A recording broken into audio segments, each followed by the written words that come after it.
Karena nanti ada orang-orang yang tidak sadar sesungguhnya doanya sudah dijawab, tapi dia tidak menyadari itu. Bahkan merasakan doanya kok nggak dijawab-jawab gitu. Padahal Allah sudah menjawabnya. Nah, seperti apa ukuran kita mengetahui bahwa doa kita telah terjawab, atau doa kita barangkali belum dijawab, atau tidak dijawab? Apa ukuran ketiga hal itu? Itu yang coba kita turunkan di pembahasan pagi ini. Mudah-mudahan dengan itu kita nanti akan lebih pandai bagaimana cara menyikapi doa dalam hidup, seperti apa doa dipanjatkan, kapan kita berdoa, dan kita tahu, oh ini hasil dari doa yang telah kita panjatkan.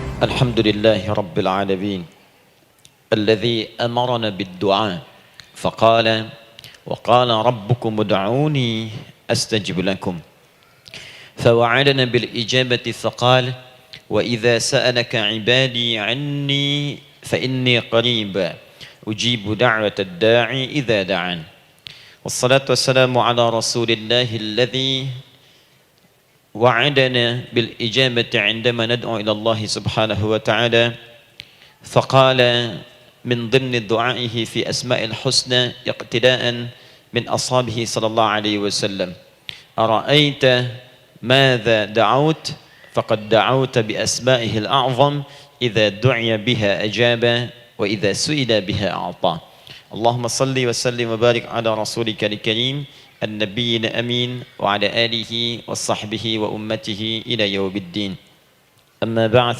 فيا عباد الله أوصي نفسي وإياكم بتقوى الله فقد فاز المتقون فلا تموتن إلا وأنتم مسلمون. Saudariku sekalian, para ibu baik yang di dalam ruang masjid ataupun yang di luar masjid, di sekitaran masjid dan studio, saya ingin mengajak pada seluruhnya tanpa kecuali, mari kita senantiasa bersyukur pada Allah Subhanahu wa taala atas nikmat yang telah kita dapati sampai dengan pagi hari ini. Syukur itu selalu menambah ketenangan di dalam jiwa. Syukur itu bisa mengentaskan sebagian persoalan hidup yang kita rasakan. Syukur itu bisa menambah kekuatan dari perasaan lemah yang kita rasakan. Dan syukur itu puncaknya bisa mengantarkan ke dalam surga terbaik yang dijanjikan. Hingga Allah menyebutkan kemudian dalam Al-Quran, wa qalilun min ibadiyas syakur. Sedikit sekali di antara hamba-hambaku itu yang bisa menjadi orang yang pandai bersyukur kepada Allah Subhanahu wa taala. Mudah-mudahan hidupan kita sampai hari ini seluruhnya diterima oleh Allah Subhanahu wa taala sebagai amal saleh, dan semoga yang belum mendapatkan hidayah untuk berislam sampai dengan pagi hari ini dihunjamkan hidayah kepada dalam jiwanya oleh Allah Subhanahu wa taala agar bisa berislam sebelum wafat menghadap Allah Subhanahu wa taala. Baik, hari ini kita akan belajar. Saya akan cepat masuk kepada pembahasan karena waktu kita cukup singkat, tentang orang-orang yang dikabulkan doanya yang tersebut dalam Al-Quran khususnya dan sunnah-sunnah Rasulullah sallallahu alaihi wasallam. Kita akan bagi pembahasan kita ke dalam 3 bagian. Pertama, kenapa kita mesti berdoa? Di poin pertama. Pertama, kenapa kita mesti berdoa? Yang kedua, bagaimana cara berdoa yang baik, yang cepat dikabulkan oleh Allah Subhanahu wa taala? Yang pertama, mengapa kita mesti berdoa? Esensi doa itu apa, kan? Yang kedua, bagaimana cara berdoa yang sekiranya cepat dikabulkan oleh Allah Subhanahu wa taala. Dan yang ketiga, kita akan melihat ukuran pengabulan doa. Seperti apa doa itu dikabulkan. Karena nanti ada orang-orang yang tidak sadar sesungguhnya doanya sudah dijawab, tapi dia tidak menyadari itu. Bahkan merasakan doanya kok nggak dijawab-jawab gitu. Padahal Allah sudah menjawabnya. Nah, seperti apa ukuran kita mengetahui bahwa doa kita telah terjawab, atau doa kita barangkali belum dijawab, atau tidak dijawab? Apa ukuran ketiga hal itu? Itu yang coba kita turunkan di pembahasan pagi ini. Mudah-mudahan dengan itu kita nanti akan lebih pandai bagaimana cara menyikapi doa dalam hidup, seperti apa doa dipanjatkan, kapan kita berdoa, dan kita tahu, oh ini hasil dari doa yang telah kita panjatkan. Sepakat sampai di sini? Baik ya, tinggal sepakat saja ya. Kan biasanya yang nerangkan saya, nulis saya, ngapus saya sampai selesai pula. Baik, ayo kita mulai. Bismillah. Mengapa kita mesti berdoa? Kita buka dulu ibu sekalian. Ya, yang di ruangan ini ataupun yang di bawah, semuanya insya Allah memiliki kemuliaan yang sama di hadapan Allah Subhanahu wa taala sesuai dengan keikhlasannya. Ya, sesuai dengan keikhlasannya. Karena hadisnya umum sifatnya.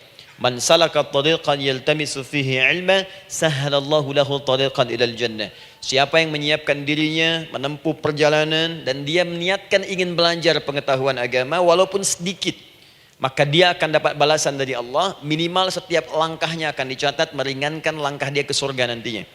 Ya. Dan di situ tidak disebutkan khusus bagi yang di dalam ruangan masjid. Lantai 2 lagi misalnya. Tidak.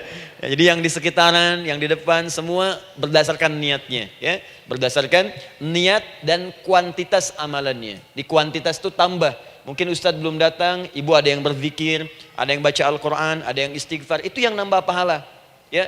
Kalau yang pasang status, pasang kamera, ya itu saya nggak tahu. Ayo kita kembalikan sini. Pertama, Quran surah ke-7 ayat 172.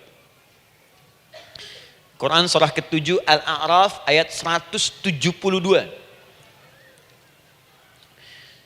Kemudian setelah itu diperintahkan dalam Al-Quran surah ke-40 Ghafir ayat ke-60. Lalu kita praktekkan ini dalam keseharian kita. Saya beri contoh misalnya Quran surah ke-2 ayat ke yang paling banyak nih dibaca 201. Kadang-kadang misalnya Quran surah kedua ayat 286. Banyaklah. Quran surah ke-7 ayat 23 misalnya dan seterusnya. Ini bagian pertama.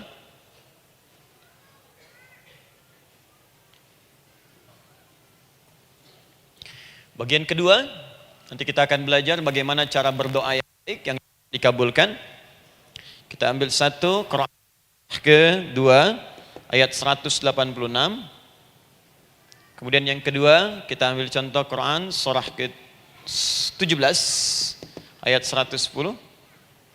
Kemudian yang ketiga kita ambil contoh yang paling dahsyat di Al-Quran surah ke-3 ayat 38 sampai 39.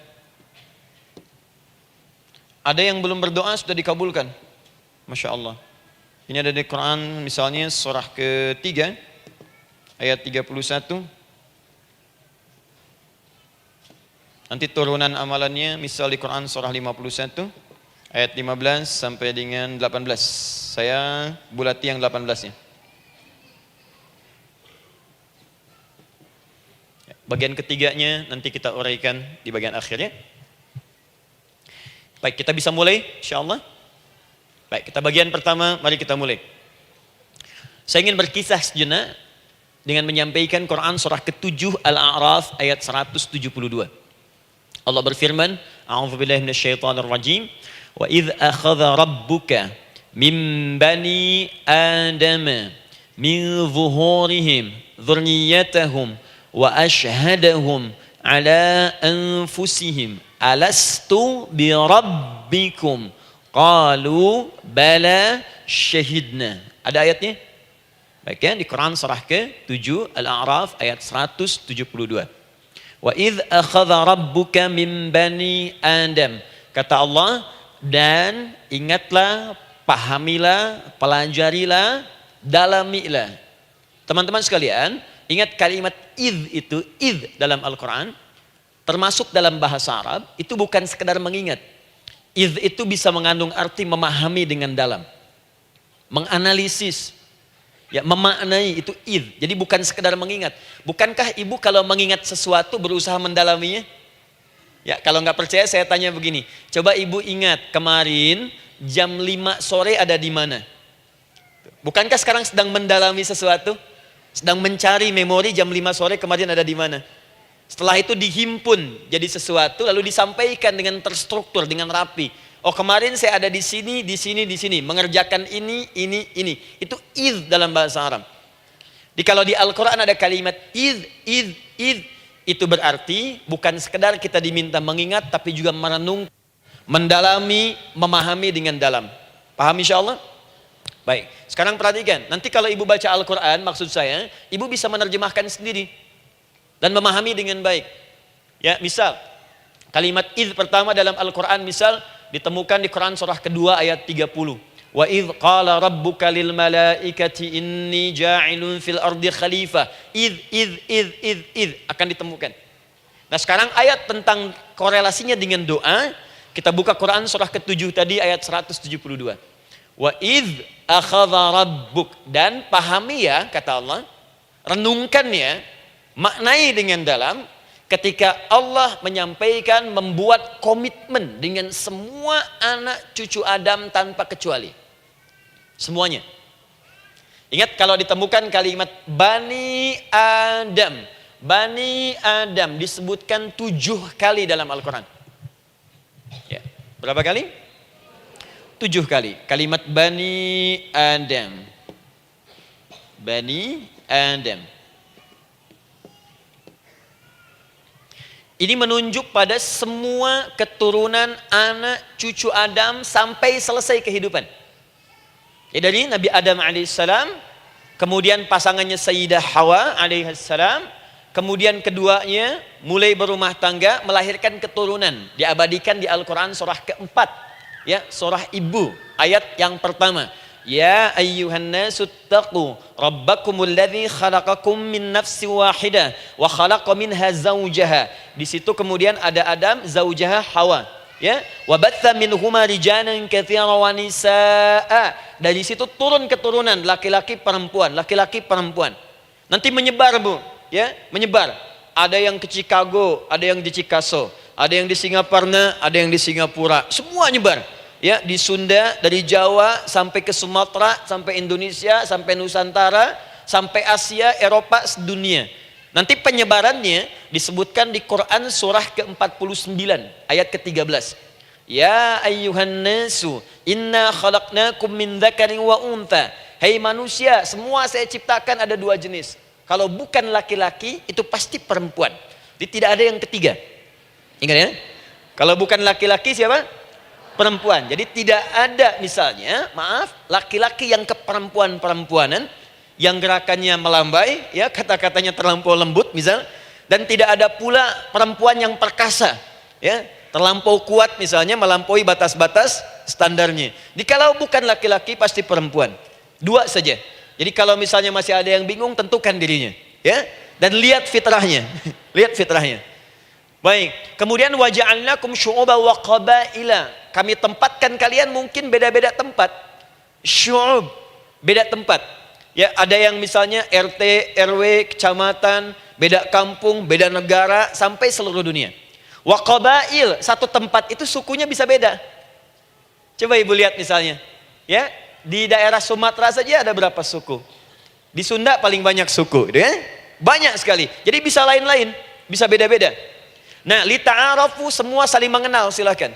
Nah, ketika semua tadi ditempatkan di semua pelosok dunia, baik laki-laki, perempuan, dari anak keturunan Adam, itu semua anak keturunan Adamnya disebut dengan satu nama saja dalam Al-Quran, yaitu Bani Adam. Jadi kalau kita mau cari keturunan kita, sampai ke asal mula kita, dari kita sekarang, itu semua akan tersambung kepada Adam alaihissalam. Puncaknya akan ke sini. Ya. Dan tidak akan nyasar kemana-mana, Bu. Ya, ada sebagian manusia nasabnya tidak ingin ke Adam, inginnya bergeser, sehingga mengatakan manusia berasal dari monyet katanya. Ya. Ada yang berkata begitu. Ibu sampaikan saja kalau bapak dari monyet, silahkan saja, jangan ngajak-ngajak saya, gitu ya. Nah, jadi semua manusia itu pasti akan kembali ke sini, ya, ke Adam alaihissalam. Karena itu saya pernah sampaikan termasuk di sini di hadapan ibu semua, masih ingat? Mukjizat pertama Rasulullah sallallahu alaihi wasallam saat lahir ke muka bumi. Ingat, Nabi itu sebelum dilantik menjadi Rasul dalam usia 40 tahun, turun surah Al-Alaq, itu diberikan oleh Allah keistimewaan tanda-tanda kenabian. Apa di antara tandanya? Allah perjelas nasab keturunannya sampai Nabi Adam, padahal lahirnya itu ayahnya sudah wafat. Di lahir beliau, ayahnya wafat, tapi nasabnya diperjelas sampai Nabi Adam. Sehingga jelas, orang tidak bisa menyoal. Ini orang nggak jelas nih, ya. Kan suka ada begitu Bu ya. Tiba-tiba datang menerangkan sesuatu, siapa itu? Itu nggak jelas. Bahkan sekarang sering muncul statement, siapa sih Ustadz itu? Itu Ustadz nggak jelas. Ya. Nabi nggak bisa disoal karena semuanya jelas. Nasabnya jelas, keturunannya jelas, kemuliaannya jelas, ilmunya jelas. Jadi kalau orang mau menyoal nggak punya peluang. Siapa kamu Muhammad? Saya jelas keturunannya. Muhammad SAW bin Abdullah, bin Abdul Muttalib, bin Hashim, bin Abdul Manaf, bin Qusay, bin Murrah, bin Kilab, bin Ka'ab, bin Ghalib, bin Fihir, bin Malik, bin Nadar, bin Kinana, bin Khuzaimah, bin Mudrika, bin Ilyas, bin Nizar, bin Mudar, bin Ma'ad, bin Adnan, bin Addi, bin Adri, bin Muqawwam, bin Nagur, bin Tarih, bin Ya'rub, bin Yasjub, bin Nabit, bin Ismail alaihissalam, bin Ibrahim alaihissalam, bin Azar atau bin Nakhur, bin Abir, bin Kinan, bin Arfakhshad, bin Sam, bin Nuh alaihissalam, bin Mikhlail, Matushala, bin Kinan, bin Anwas, bin bin Adam alaihissalam. Coba ulangi. Jelas. Jelas. Jadi orang nggak bisa nyoal, itu mukjizat ya. Keistimewaan pertama sebelum Allah kemudian angkat menjadi nabi dan rasul di usia 40 tahun. Jadi kalau ibu ditanya, kamu jelas nggak? Jelas. Apa binnya? Bin Bani Adam. Itu bocoran dari Al-Quran. Ya, kalau ditanya keturunan siapa kamu? Adam. Tahu dari mana? Allah yang nyampaikan langsung. Apa kata Allah? Bani Adam. Jelas ya? Baik. Jadi ini kembali kepada Adam alaihissalam. Nah, semua anak cucu Adam yang saya garis bawahi, sejak mulai terlahir itu sudah ada komitmen dari Allah dengan anak cucu Adam ini sebelum terlahir ke dunia. Sejak dalam kandungan. Jadi kalau ibu belajar hadis, misal, dulu saya pernah amanahkan kalau ibu mau belajar dasar-dasar, cari kitabnya Imam An-Nawawi yang Al-Arba'in An-Nawawiyah, 42 hadis. Hadis keempat, ya paling kiri sebelah atas di kitabnya. Dari Abdullah bin Mas'ud radhiyallahu taala anhu. Ya. Qala Nabi sallallahu alaihi wasallam bahwa shadiqul masduq. Nabi SAW pernah menyampaikan sedangkan beliau orang benar dan dibenarkan. Kapan perjanjian ini dibuat? Dalam usia kandungan 4 bulan. Dalam kandungan. Inna ahadakum yujma'u fi batni ummihi. Setiap kalian yang akan terlahir dari anak cucu Adam, kecuali Adam Bu ya. Ingat, kecuali Adam, kecuali Hawa, karena ini asal mula manusia keduanya. Tapi keturunan Adam dan Hawa akan mengalami proses yang sama. Dikandung dulu ibundanya, kemudian terlahir. Adam tidak dikandung, ingat, Adam tidak ada bapak, Adam tidak ada ibu. Langsung diciptakan wujudnya oleh Allah Subhanahu wa taala dari bahan dasar yang sama dengan manusia. Ya, karena itu saya pernah ditanya, pernah berdialog, ya. Ustaz, ini spesial Nabi Isa ini. Ya, spesial, Yesus Al-Masih Nabi Isa spesial. Karena itu diangkat sebagai Tuhan. Apa yang spesial? Kata beliau, karena ini bisa menghidupkan yang mati. Yang kedua, ini lahirnya beda dengan orang biasa. Bagaimana lahirnya? Tanpa bapak. Ibu saja tanpa bapak. Mana ada manusia yang lain seperti ini? Saya bilang Adam lebih spesial lagi. Lahir tanpa ibu, tanpa bapak. Kenapa nggak jadi Tuhan? Tapi kan Adam nggak bisa menghidupkan yang mati. Dengan izin Allah, maaf, Nabi Ibrahim lebih canggih lagi. Buka Quran surah kedua, ayat 260. Paling kiri sebelah atas. Wa idh qala Ibrahim Rabbi arini kaifa tuhyil mauta. Qala awalam tu'min. Qala bala walakin inna qalbi. Ketika Ibrahim bermohon kepada Rabbnya, ya Allah, tolong tunjukkan kepadaku bagaimana cara menghidupkan yang mati. Kata Allah, kamu masih nggak yakin? Kata Ibrahim, saya yakin, saya yakin-yakinnya. Cuma supaya hati saya tenang, membuktikan kepada yang lain tentang kuasamu. Kata Allah, gampang. Lalu Allah berikan kemudian satu ketentuan sama persis dengan Nabi Isa. Cuman prosesnya lebih canggih. Kalau Nabi Isa, tepuk mayatnya, bangun, bicara. Nabi Ibrahim kata Allah, nih ambil burung, potong-potong dulu, dicincang dulu. Sudah dicincang kemudian, mayatnya disimpan, jasadnya di tempat bukit yang berbeda. Kalau sekarang potong burung, simpan di bukit satu, jasad yang kedua simpan di bukit B. Kepalanya simpan di bukit A, ekornya simpan di bukit B, badannya simpan di bukit C. Panggil dengan nama Allah. Thummat uhunna ya'tina kasa'ya. Panggil, bismillah, dengan nama Allah, hidup, hidup. Sama persis dengan Nabi Isa. Dengan nama Allah, biiznillah, hidup, hidup. Nabi Ibrahim, biiznillah, dengan nama Allah, hidup, hidup. Menyatu semuanya, jadi satu. Psst. Kalau Nabi Isa kemudian ada yang menduga sebagai Tuhan, kenapa Nabi Ibrahim tidak angkat jadi Tuhan? Paham ya? Nah, ini menunjukkan bahwa ada pola pemikiran yang harus dikembalikan supaya benar cara memahaminya. Jelas sampai sini? Maaf saya sedikit agak lompat ya. Saya kembalikan kemudian, perhatikan sini. Inna ahadakum yujma'u fi batni ummihi. Karena itu semua anak cucu Adam, beda dengan Adam, akan proses lahirnya dikandung dulu di perut ibundanya. Fokus baik-baik. Arba'ina yauman nutfah, 40 hari pertama baru kemudian proses antara spermatozoa dengan ovum berproses. Thumma yakunu mithla dzalika, kemudian alaqah, 40 hari yang kedua jadi alaqah, zigot yang menempel di dinding rahim. Thumma yakunu mithla dzalika mudghah, 40 hari ketiga berbentuk mudghah, sudah mulai berbentuk daging sekeratan, ada bentuknya. Dan usianya sudah 4 bulan, 40 hari ketiga, 120 hari. 120 hari. Thumma yursalu ilaihil malak, kemudian diutuslah malaikat, fayanfukhu fihi ruh, maka ditiupkan roh ke dalamnya. Jadi ingat, kalau di antara sini, di antara kita ada ibu misalnya yang tengah hamil, tengah mengandung, ingat baik-baik, atau keluarganya, kerabatnya, usia 4 bulan itu roh sudah ditiupkan. Di kandungan sudah ada rohnya. Hati-hati ya. Berapa bulan? 4 bulan. Karena itu nanti ada ayat dalam Al-Quran, Quran surah ke-7 ayat 189. Di posisi ini harus banyak berdoa dan beramal soleh. Ingat ya, berdoa, beramal soleh, minimal minta kepada Allah. Da'awallaha rabbahuma la in ataitana shaliha lanakunanna minasyakirin.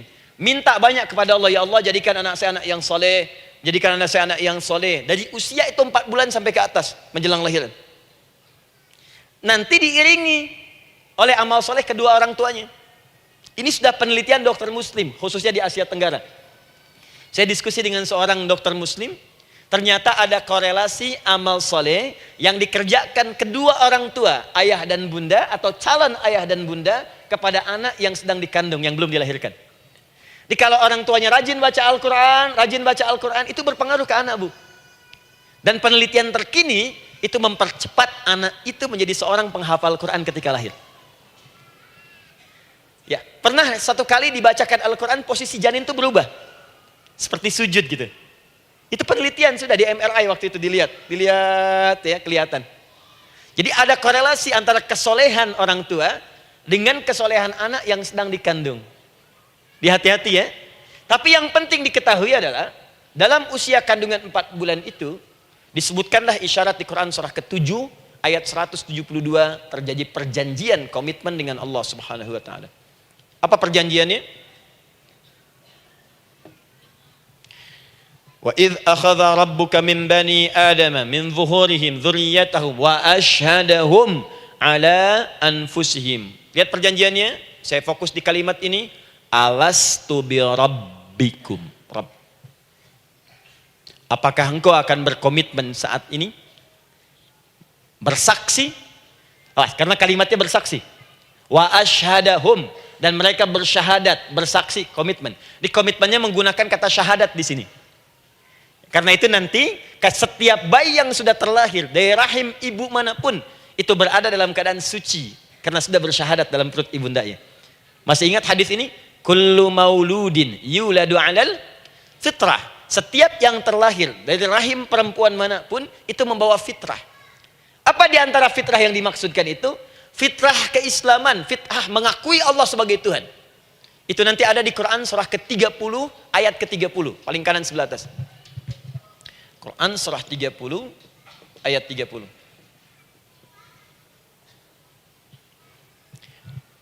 Fa'aqim wajhaka lid-dini hanifa.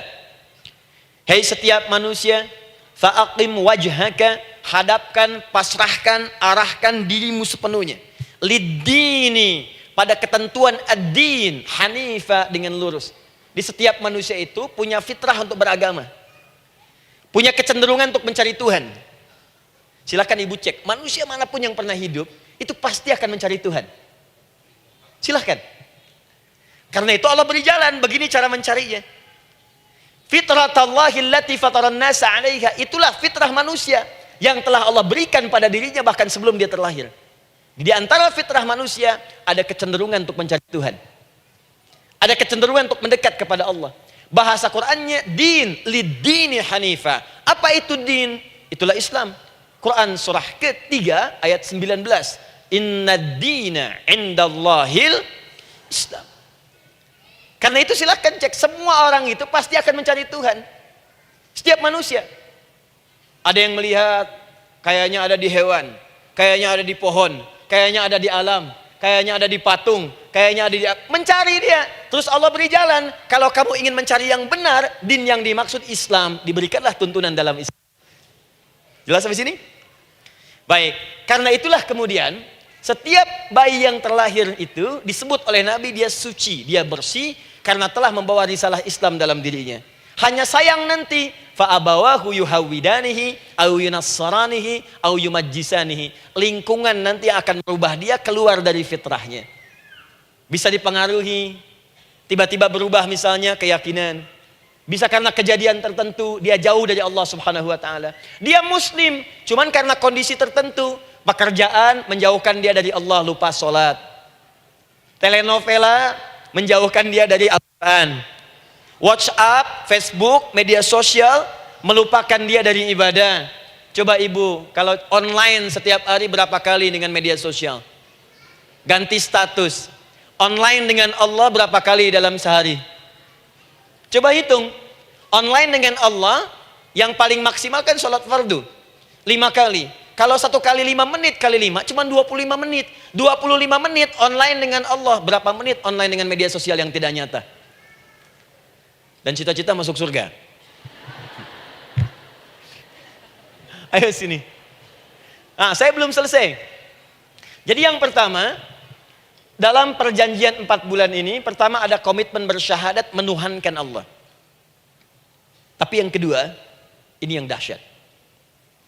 Perhatikan kalimatnya, fokus. Saat Allah memperkenalkan dirinya, dalam kandungan kita, usia 4 bulan itu, dengan nama apa Allah memperkenalkan dirinya? Coba lihat ayatnya. Alastu bi rabbikum, dengan nama Rabb, Rabb. Wa idh akhadha rabbuka, Rabb, min bani Adama, dzurriyyatahum, awas, wa ashhadahum ala anfusihim. Alastu bi rabbikum, dengan nama Rabb. Rabb. Nah, ibu sekalian, kata Rabb ini itu berasal dari kata ar-rububiyah. Ar-rububiyah yang berarti sifat merawat, memberikan semua kebutuhan. Saya ulang ya. Merawat, memberikan semua kebutuhan. Sudah? Menyayangi, memaafkan, mengasihi, mengampuni. Masya Allah. Merawat,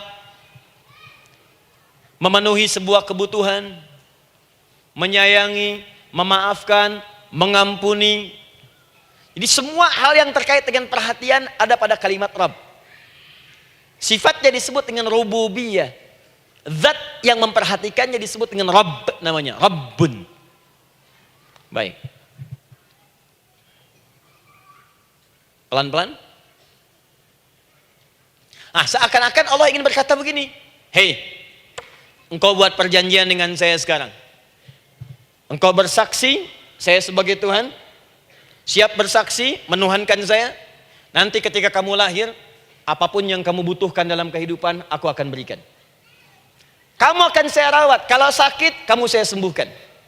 Minta sesuatu yang kamu butuhkan, saya akan berikan. Kamu butuh sesuatu, saya akan hadir. Kamu salah minta maaf, saya maafkan. Kamu dosa minta ampun istighfar, saya ampuni. Kamu ingin sesuatu yang lebih baik, saya berikan. Pokoknya semua yang kamu inginkan selama engkau butuhkan itu baik, aku berikan. Kira-kira, maaf Bu ya, maaf sekali. Kalau ada yang nawarkan pada ibu, mau nggak ikut saya? Nanti sebuah kebutuhannya saya berikan. Kalau sakit saya berikan jaminan kesembuhannya. Kalau butuh sesuatu saya berikan. Kalau ingin ini itu selama butuh saya sampaikan. Kira-kira ibu nolak atau ikut? Baik. Ikutnya mikir dulu atau tidak? Tidak. Jangankan yang tinggi-tinggi Bu ya, suami aja nawarkan, "Mah, mau nggak ikut papa? Papa nanti kasih handphone S10. Sama gelang nggak Pak? Ikut ya. Dan tanpa pikir. Dalam bahasa Arab, sesuatu yang disetujui tanpa difikirkan lagi, itu disebut bala namanya. Bala, sekali saja. Sekali, ya, tidak 2 kali. Tidak ditambah, tidak dikurangi. Ingat, kalau Allah sudah sampaikan kalimat, jangan tambah, jangan kurangi. Ya. Bala, tidak ditambah nga, tidak disebutkan 2 kali. Bala. Ya. Bala itu artinya siap. Ya. Tanpa pikir. Karena memang nggak ada yang dipikirkan lagi. Apa yang mau dipikirkan? Semua kebutuhan dikasih. Semua keinginan dikabulkan sepanjang baik. Kalau sakit ada jaminan disembuhkan. Dikasihi, disayangi, salah dimaafkan. Ya, kalau dosa diampuni, apalagi yang kurang, nggak ada aib, nggak ada yang kurang, sempurna semua. Kita katakan bala tanpa pikir. Karena itu, perhatikan, setiap kita kemudian, ibu sekalian, datang terlahir ke bumi,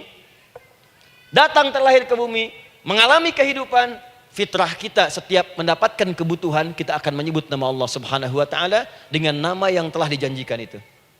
Silakan ibu cek. Bukankah ibu ketika ada kesulitan memohon kepadanya? Ya Allah, tolong sembuhkan ya Allah. Ya Allah, lancarkan ya Allah. Ya Allah, sukseskan suami saya.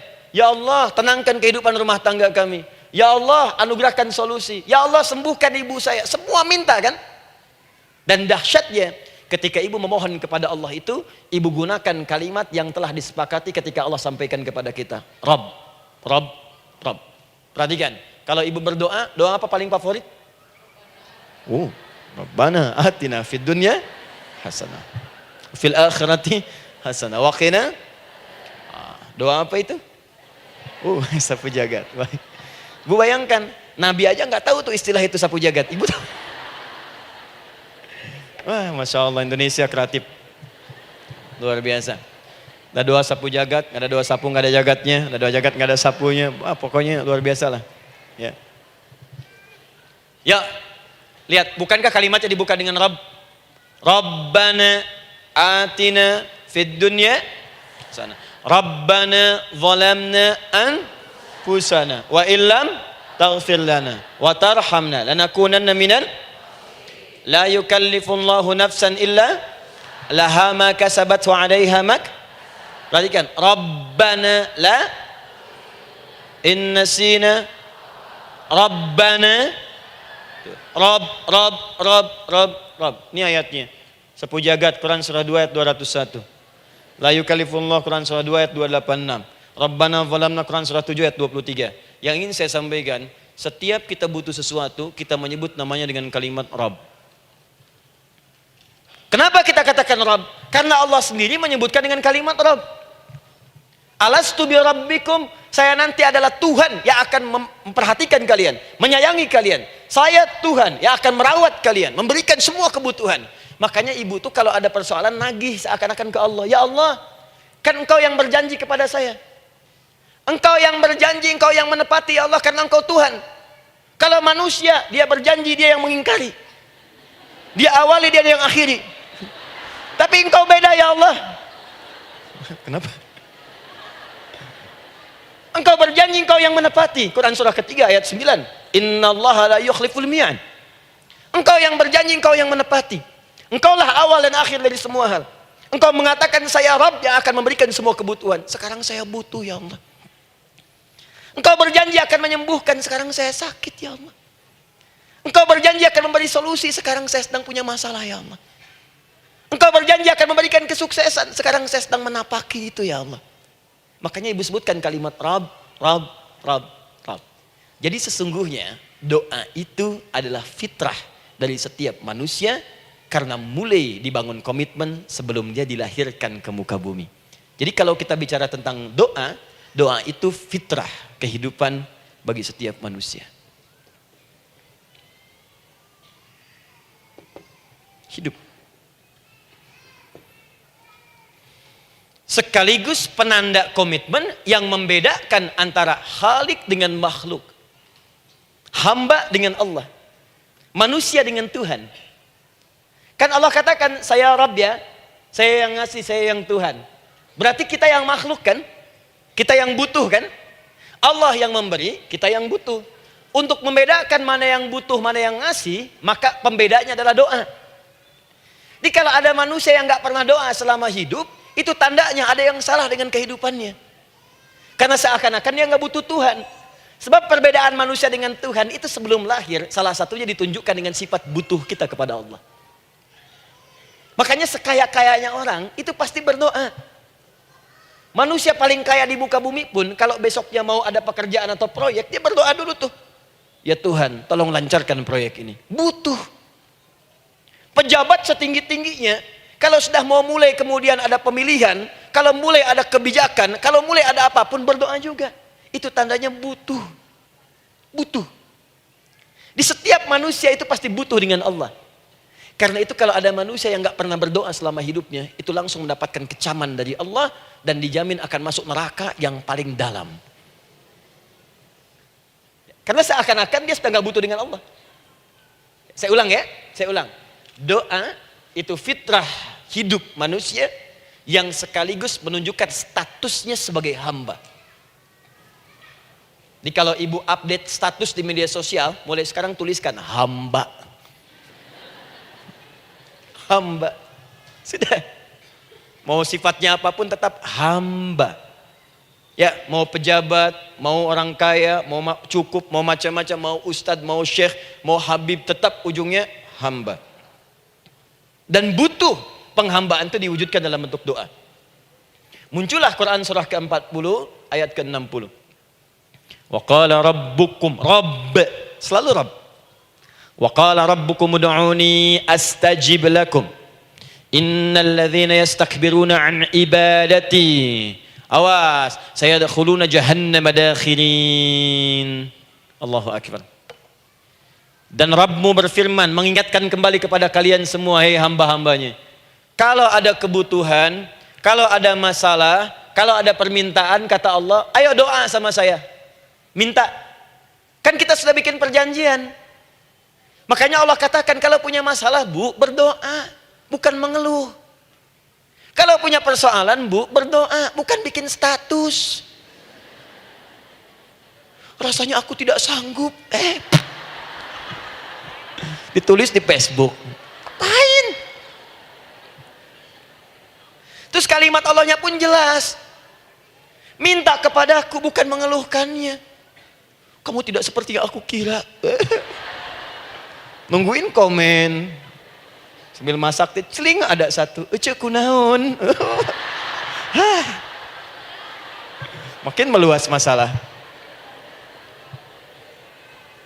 Untuk abi mas sabar. Sudah. Paham ya? Jadi ini kaidah hidup yang pertama. Sebetulnya sederhana, cuman jarang digunakan gitu. Sederhana, cuman jarang dipakai. Kata Allah kan, kamu doa itu, saya kasih ketenangan. Jadi Bu, gini, doa itu manfaatnya, walaupun solusi belum datang, tapi hati tenang. Tenang. Jadi kalau mau curhat-curhat sama Allah, sampaikan, minta, mohon, berikan. Minimal tenang. Saya kasih rahasia ya. Ini di antara kita saja nih. Lihat sini. Saya hapus dulu deh. Bismillah. Masya Allah. Mau ngapus sendiri, nulis sendiri, penghapus, lari sendiri.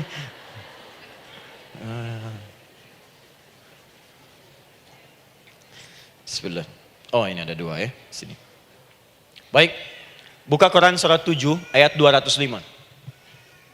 Quran surat 7 ayat 205. Doa itu disebut zikir di ayat itu. Jadi kalau ibu sedang berdoa, itu sedang berzikir. Wadhkur rabbaka fi nafsika tadarruan wa khifatan wa dunal jahri minal qaul. Ada ayatnya? Oke. Pakai Rabb lagi kan? Wadhkur rabbaka. Kalau engkau punya masalah, kata Allah, sekecil apapun. Di rumah tangga kah, Di kantor kah, kehidupan sosial kah? Kata Allah, ayat sebut, minta kepada Allah. Berdoa. Doa disebut dengan zikir. Zikir itu semua kegiatan yang membuat kita ingat Allah. Zikir. Baca Quran, zikir. Dalilnya Quran surah ke-15 ayat 9. Inna nahnu nazzalna dzikra. Kami turunkan Al-Quran sebagai zikir. Menghafal Quran, zikir. Quran surah 54 ayat 17, ayat 22, ayat 32, ayat 40. Walaqad yassarnal Qur'ana lidzikri. Kami akan mudahkan Al-Quran untuk diingat, dihafalkan. Zikir, sebagai zikir kepada Allah. Ibu selepas sholat, baca subhanallah, alhamdulillah, Allahu Akbar, zikir. Quran surah keempat ayat 103. فَإِذَا قَضَيْتُمُ الصَّلَاةَ فَاذْكُرُوا اللَّهَ. Maka jika anda telah tuntas mengerjakan sholat, segera berzikir kepada Allah. Sholat sendiri, zikir. Quran surah ke-20 ayat ke-14. Innani anallahu la ilaha illa ana fa'budni wa aqimis salata li dzikri. Saya Allah, kata Allah. Tidak ada Tuhan selain saya. Sembah saya. Bagaimana menyembah Allah? Tunaikan sholat sebagai zikir kepada Allah. Zikir. Di zikir, semua amalan yang mendekatkan kita dengan Allah. Doa itu satu dari bagian zikir. Tapi tahukah ibu fungsi zikir yang paling utama itu apa? Quran surah 13 ayat ke-28. Ala bizikrillahi tatma'innul qulub. Yakinkan pada dirimu, kalau zikirmu benar kepada Allah, maka dia akan berdampak kepada hati menjadi lebih tenang. Zikir itu, manfaat pertamanya, membuat hati tenang, Bu. Tadi saya contohkan. Baca Al-Quran, zikir kan? Jadi kalau ibu sedang tidak tenang, sedang gelisah, ada masalah, daripada mengeluh sana sini, wudu, Bu, wudu. Ambil mushaf, baca. Saat baca itu mungkin solusi belum datang, tapi hati itu lebih tenang. Kaitan dengan bahasan kita, doa, minta. Doa. Jadi kalau orang punya masalah itu, kalau berdoa, walaupun solusinya belum datang, walaupun kemudian jawabannya belum tiba, minimal hati ibu itu tenang. Ini dia. Kan surah 13 ayat 28. Rumus ini pakai.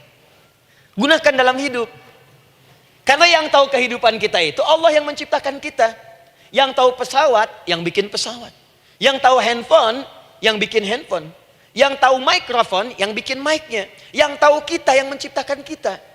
Ikutilah petunjuk Allah yang menciptakan kita, maka akan langsung terasa manfaatnya. Ibu tidak percaya, silahkan lakukan. Rasakan bedanya, bedakan rasanya, dan pasti akan terasa bedanya. Akan lain. Tuh. Doa. Tapi ingat, yang paling penting kata Allah, doa itu bukan sekedar penting permohonannya, tapi menunjukkan status kita sebagai hamba di hadapan Allah Subhanahu wa taala. Jadi kalau ada orang selama hidup tidak pernah berdoa, artinya dia mengingkari status dia sebagai hamba di hadapan Allah Subhanahu wa taala. Mau menyejajarkan diri dengan Tuhan. Kan yang tidak pernah meminta itu Tuhan. Allah yang memberikan. Kalau manusia beda pasti minta. Artinya kalau ada manusia nggak pernah minta, seakan-akan bahasa halusnya, kamu ini ngaku jadi Tuhan. Saya tempatkan kau di neraka jahanam yang paling bawah. Jahanam itu, Bu, belum masuk saja sudah terasa. Terasa. Buka ibu Quran surah misalnya ke-40 Ghafir tuh. Ya, ayat 45 sampai dengan 47-nya. Sebelumnya lagi, lihat Quran surah ke-8 ayat ke-50. Itu penghuni neraka, Bu, yang bukan jahanam saja. Penghuni neraka itu kalau mau meninggal itu dipukulin dulu malaikat. Depan belakangnya. Ayo, kamu keluar. Lama amat keluarnya rohnya katanya. Takut karena nggak punya bekal. Kan maaf ya, kaidah mengatakan orang nggak punya bekal itu takut pulang, apalagi orang merasa salah. Anak ibu berbuat kesalahan, mau pulang takut kan? Takut. Jadi kalau ada anak takut pulang, salah dia.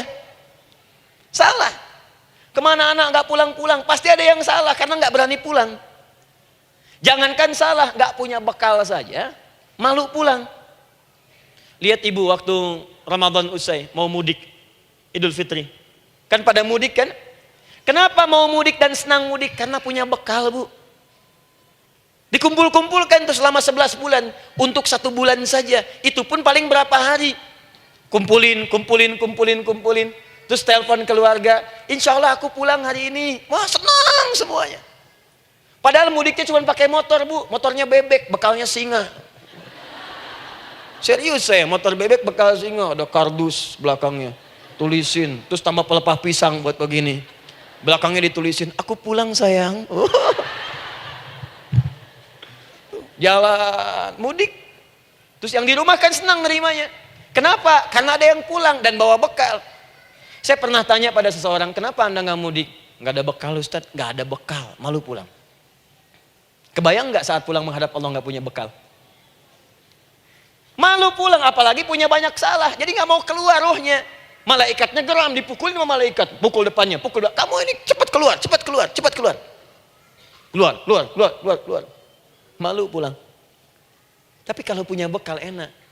Dan yang nyambut langsung malaikat. Bahkan nanti ada satu amalan saat dikerjakan.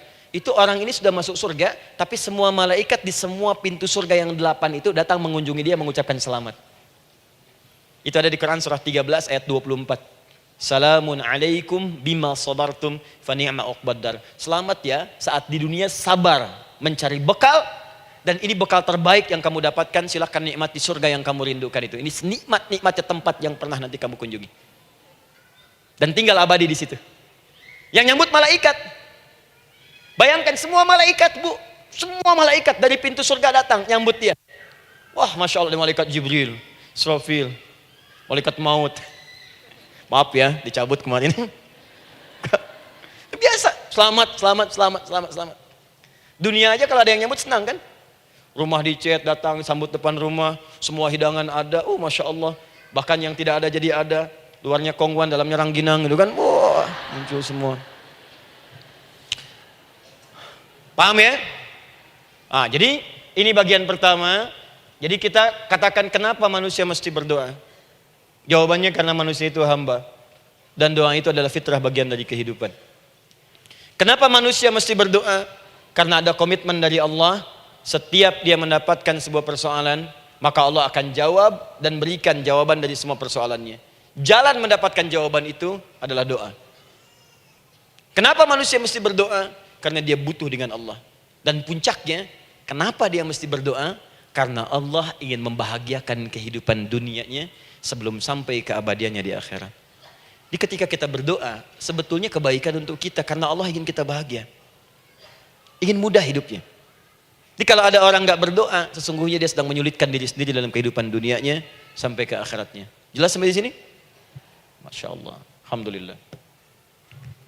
Baik, kalau sudah paham, saya hapus ini, kita masuk bagian yang kedua. Hapus lagi. Sab Muslimah edisi ke-15. 15 kali datang sendiri, ngilangin sendiri, nulis sendiri, ngapus sendiri. Masya Allah. Tinggal lihat, catat, masuk surga. Masya Allah. Alhamdulillah. Baik. Baik. Sudah? Alhamdulillah. Saya ingin setiap pembahasan kita dipahami ya. Saya tidak menyukai kalau datang melihat tapi nggak paham gitu. Ya, dengar tapi nggak paham. Saya tidak ingin satupun keluar dari sini kecuali paham. Ya. Ibu paham? Paham Ustaz. Pada pamitnya silahkan. Apa yang ibu pahami? Doa. Ya. Nah, sekarang masuk bagian kedua. Bismillah. Kalau sudah mengerti yang tadi, persoalannya adalah bagaimana cara kita memohon kepada Allah. Itu dia. Bagaimana cara kita meminta? Kata Allah, kamu kalau punya masalah minta. Ya Allah, caranya bagaimana? Karena sesuatu yang dikerjakan tanpa ilmu dan tidak tahu caranya, itu bisa keliru. Hidup itu menyembah Allah tidak cukup dengan iman, Bu. Mesti pakai ilmu. Iman saja sekalipun kuat tanpa ilmu, itu bisa salah. Kuat ingin mendekat kepada Allah. Ya Allah, aku ingin ibadah, kuat. Saya punya kawan dulu di pesantren. Tahun kedua, dia sudah berubah. Ya, tadinya orang tuanya melihat anaknya Masya Allah, tiba-tiba ada perubahan, senang ibadah, Bu. Malam-malam dia bangun, ini kisah nyata, saya alami sendiri. Masya Allah, saya senang sekali. Kita saling doakan, dia bangun malam tahajud. Bangun jam 2, Anda bayangkan. Yang sebelumnya menjelang subuh atau apa. Ini malam Jumat lagi, malam libur. Malam libur biasanya santri itu kebanyakan ada yang keluar, ada yang main, ada yang macam-macam. Ini dia malam tahajud. Jam 2 bangun. Saya bahagia sekali. Udah bangun, sholat, selesai. Cuman pas waktu mau subuh, kok saya lihat tidur. Saya bangunkan kan. Fulan, bangun. Oh iya, katanya. Iya, oh mungkin nanti mau nyusul. Saya pikir istirahat dulu. Saya ke masjid lah. Udah ke masjid dah selesai. Kita diskusi di masjid selesai. Semua pulang saya jam 7. Saya lihat masih tidur juga. Barangkali dia sudah tadi sholat mungkin di kamar, nggak sempat ke masjid karena capek. Tapi saya lihat kok posisinya nggak berubah. Di situ juga. Akhirnya setengah jam saya tunggu, saya bangunkan. Bangun. Bangun. Kenapa Adi katanya? Saya kira antum belum sholat subuh ya. Adi gimana sih? Kan udah saya jama dengan tahajud tadi. Udah saya jama dengan tahajud. Jadi memang kekuatan imannya lagi tinggi, cuman ilmunya kosong. Ini yang bahaya. Besok-besok kalau orang kayak gini sholat subuh bisa 4 rakaat. Ya. Karena itu berdoa penting, cuma kita mesti tahu caranya. Yuk kita mulai bagian pertama. Quran surah kedua ayat 186. Paling kiri sebelah bawah.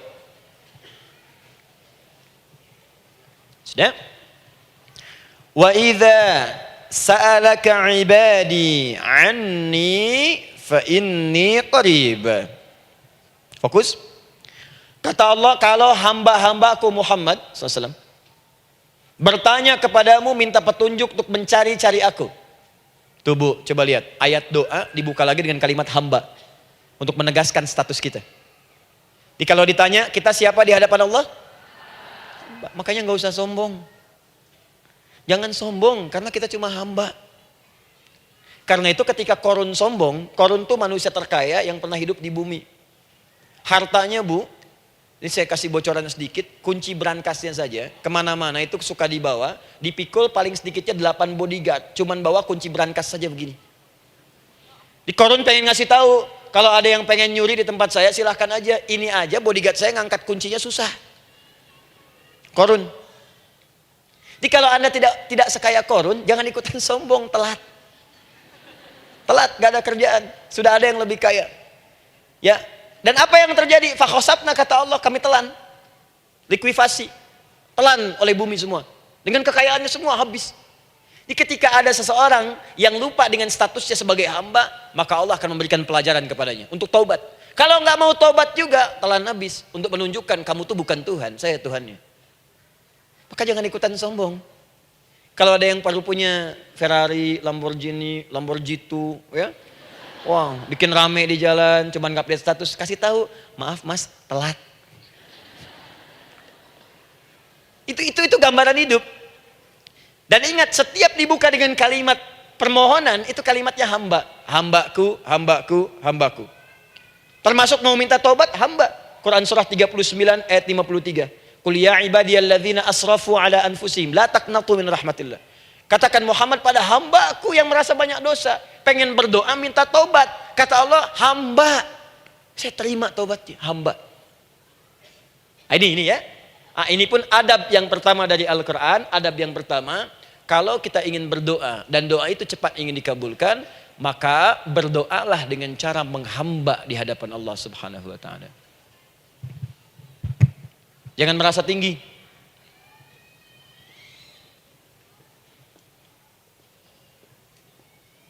Saya turunkan caranya. Bagaimana cara menghamba itu dengan cara yang baik? Fokus. Wa idza sa'alaka ibadi anni, Muhammad SAW, jika ada hamba-hambaku bertanya padamu tentangku, ingin mencari-cari aku. Masya Allah, ibu maaf ya, biasanya kan kalau orang mencari Allah, ingin mendekat kepada Allah, entah itu datang ke masjid, bangun malam, biasanya motifnya cuma 2. 1, ada kebutuhan, pengen berdoa, terus dekat sama Allah. Besok mau arisan, malamnya tahajud.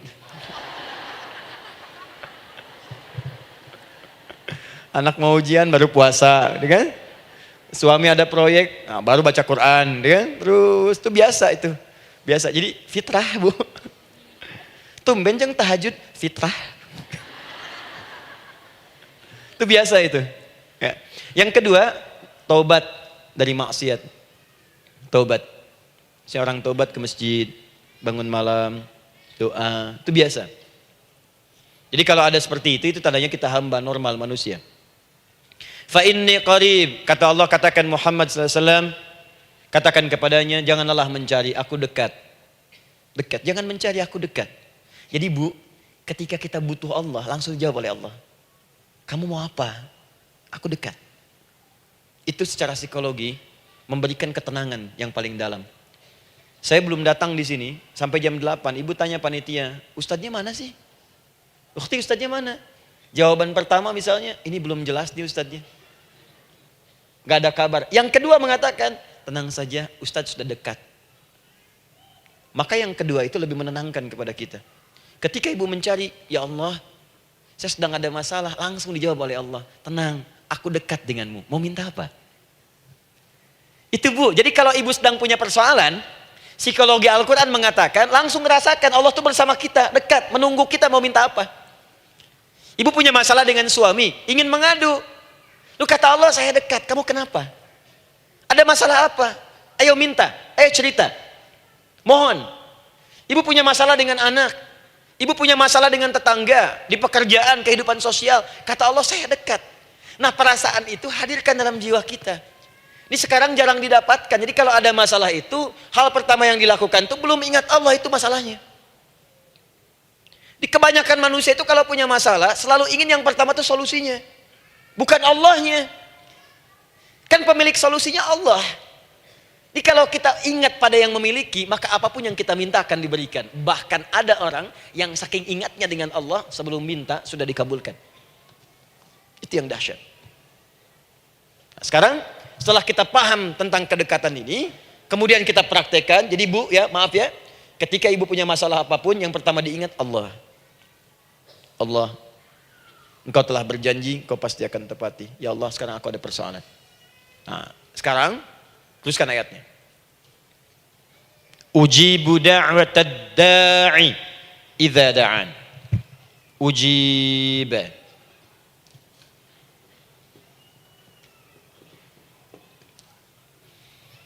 Ujibu da'watad da'i idza da'an. Aku pasti akan menjawab, mengabulkan setiap doa hambaku jika dia bermohon kepadaku. Saya ingin ajarkan sedikit di gramatikal bahasa Arab. Ujib itu disebut dengan fi'il mudhari namanya. Saya kasih rumus cepat Bu ya. Insya Allah kalau ibu fokus dengan rumus ini, ibu nanti bisa memahami Al-Quran dengan baik. Saya kasih satu kalimat. Hafalkan baik-baik. Ini gampang kok. Anita. Ya, Anita. Sudah? Anita. Baik. Hamzah, nun, ya, ta. Satukan Anita. Kalau di dalam kalimat ibu baca Al-Quran, di depannya ada huruf hamzah ini, atau nun, atau ya, atau ta, maka itu rumus mudhari namanya. Gak usah dihafalkan mudharinya. Ya, nggak usah dihafalkan sampai bikin misalnya satu ungkapan, Anita istrinya Pak Mudhari, nggak usah, nggak ada kerjaan. Ya, nggak usah dihafal. Saya hanya ingin tunjukkan pemahaman. Kalau ada bentuk seperti ini punya 3 makna. Kalau dalam bahasa Inggris itu disebut present, ya, continuous, dan future. Present, continuous, and future. Sekarang, terus, sampai kapanpun. Sekarang, terus berlangsung, continuous, and future, sampai kapanpun di masa depan. Ini bentuknya disingkat dengan rumus ini, Anita. Di dalam konteks pengabulan doa, kata Allah, ketika saya akan kabulkan, kalau kamu punya masalah, kamu berdoa, saya akan kabulkan. Nah, kalimat Allah saya akan kabulkan ini, bentuknya menggunakan mudhari. Ada hamzah di depannya, ujib. Artinya apa? Kalau ibu sekarang berdoa, saya akan kabulkan, kata Allah. Terus kamu berdoa, saya akan jawab. Nanti pun punya masalah di masa depan, kamu berdoa, saya jawab juga. Jadi artinya tidak ada doa yang sia-sia. Semua doa, ingat, sepanjang kita butuhkan, pasti Allah berikan. Doa itu sepanjang kita butuhkan, pasti akan dijawab.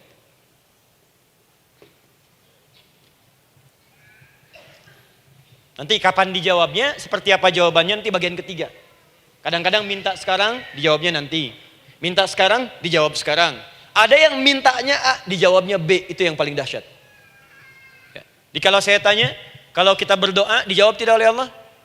Ya. Itu janji Allah. Setiap orang berdoa, pasti dijawab. Nah, hanya persoalannya, seperti apa doa yang cepat dijawab itu? Apakah semua doa langsung dijawab seketika? Akankah mendapat jaminan langsung dijawab? Ternyata kalimat dijawab ini diikat dengan syarat ketentuan berlaku. Apa di antara syarat dan ketentuannya ini? Teruskan ayatnya. Falyastajibuli. Syarat pertama. Kalau doamu ingin cepat aku jawab, falyastajibuli. Maka engkau pun harus cepat merespon setiap seruanku. Jawab seruanku dengan cepat. Doa ingin dijawab oleh Allah, maka kata Allah, kamu pun harus menjawab setiap seruanku. Jawab seruan Allah.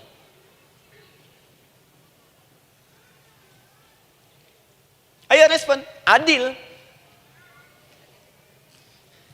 Maunya dapat gaji aja, kerja nggak mau. Ya? Apa ibu pikir duduk manis, santai di ruangan tengah, tiap bulan suami datang berikan uang belanja? Belum tentu. Kalau sikap tidak bagus, ya interaksi tidak mulia, maka belum tentu itu didapatkan. Maka syarat pertama kata Allah, kalau doamu ingin cepat aku jawab, maka setiap aku seru, cepatlah engkau kemudian kerjakan dan jawab itu.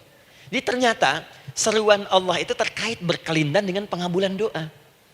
Jadi ketika ibu diseru oleh Allah, diminta diperintahkan sesuatu oleh Allah, sebetulnya itu kunci untuk mendapatkan jawaban doa kita, Bu.